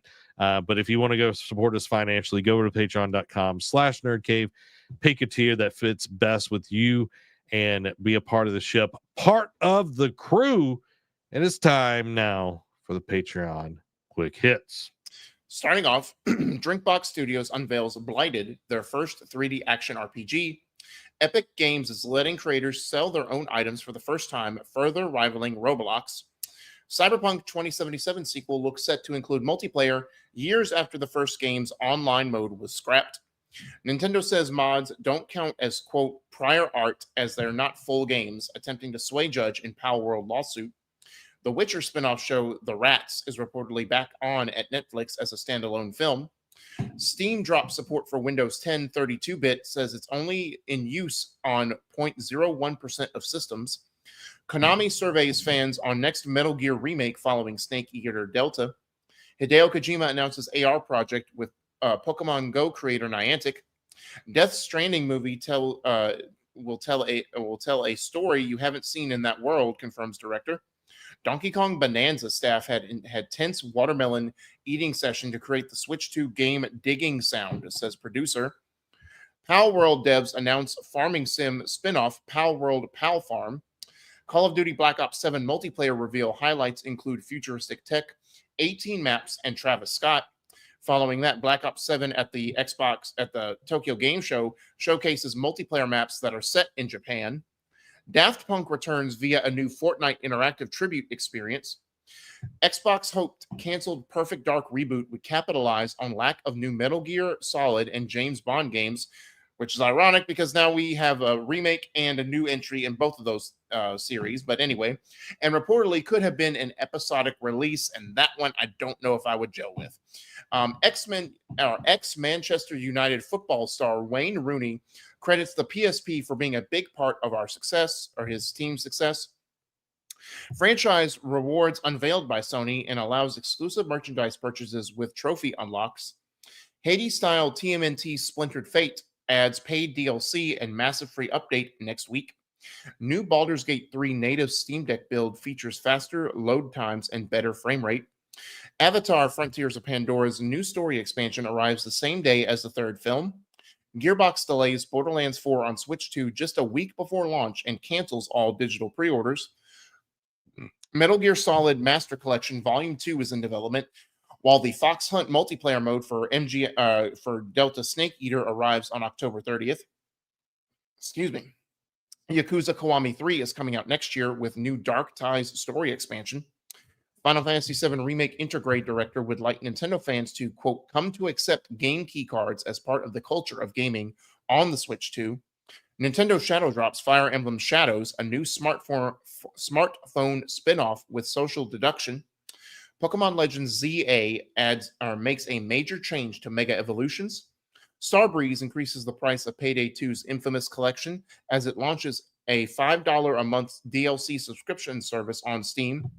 First two Monster Hunter Stories games are heading to Xbox on November 14th. Age of Mythology Heavenly Spear is a new expansion set in Japan, and it's out on September 30th.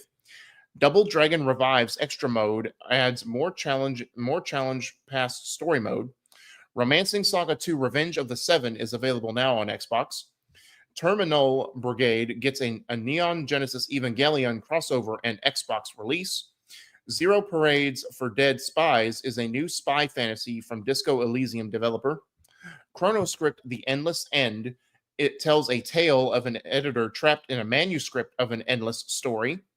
Code Vein 2 will help kick off 2026 on January 30th. Microsoft Flight Simulator 2024 is headed to the PS5 on December 8th. PlayStation Plus game catalog for October has been announced and it is headlined by Alan Wake 2, Cocoon, and Goat Simulator. Gran Turismo celebrates 100 million units sold, and Gran Turismo 7 gets a new update. Sonic Racing Crossworlds is getting a Mega Man content in 2026. Deus Ex Remastered is out on February 5th. Dynasty Warriors 3 Complete Edition Remastered brings the PS2 Classic to PS5 on March 19th. That week is going to be busy. You got that, you got this, you got Saurus a day later, and then what other game got a March 19th? Whatever other game got a March 19th release date, but that's going to be a busy span. The Seven Deadly Sins Origin tells an original story in the world of the beloved manga and anime. The DualSense wireless controller God of War 20th Anniversary Limited Edition has been announced to celebrate Kratos' legacy, and pre-orders will open on October 3rd. Lastly, official PlayStation wireless speakers were announced by Sony. Little quick hits from my side. I think the wireless speaker thing is stupid. They're not really supporting their stuff. Nobody uses the headphones that they put out. Excited for the God of War controller. Will I be getting it? Maybe. It does look pretty cool. It's $85 though.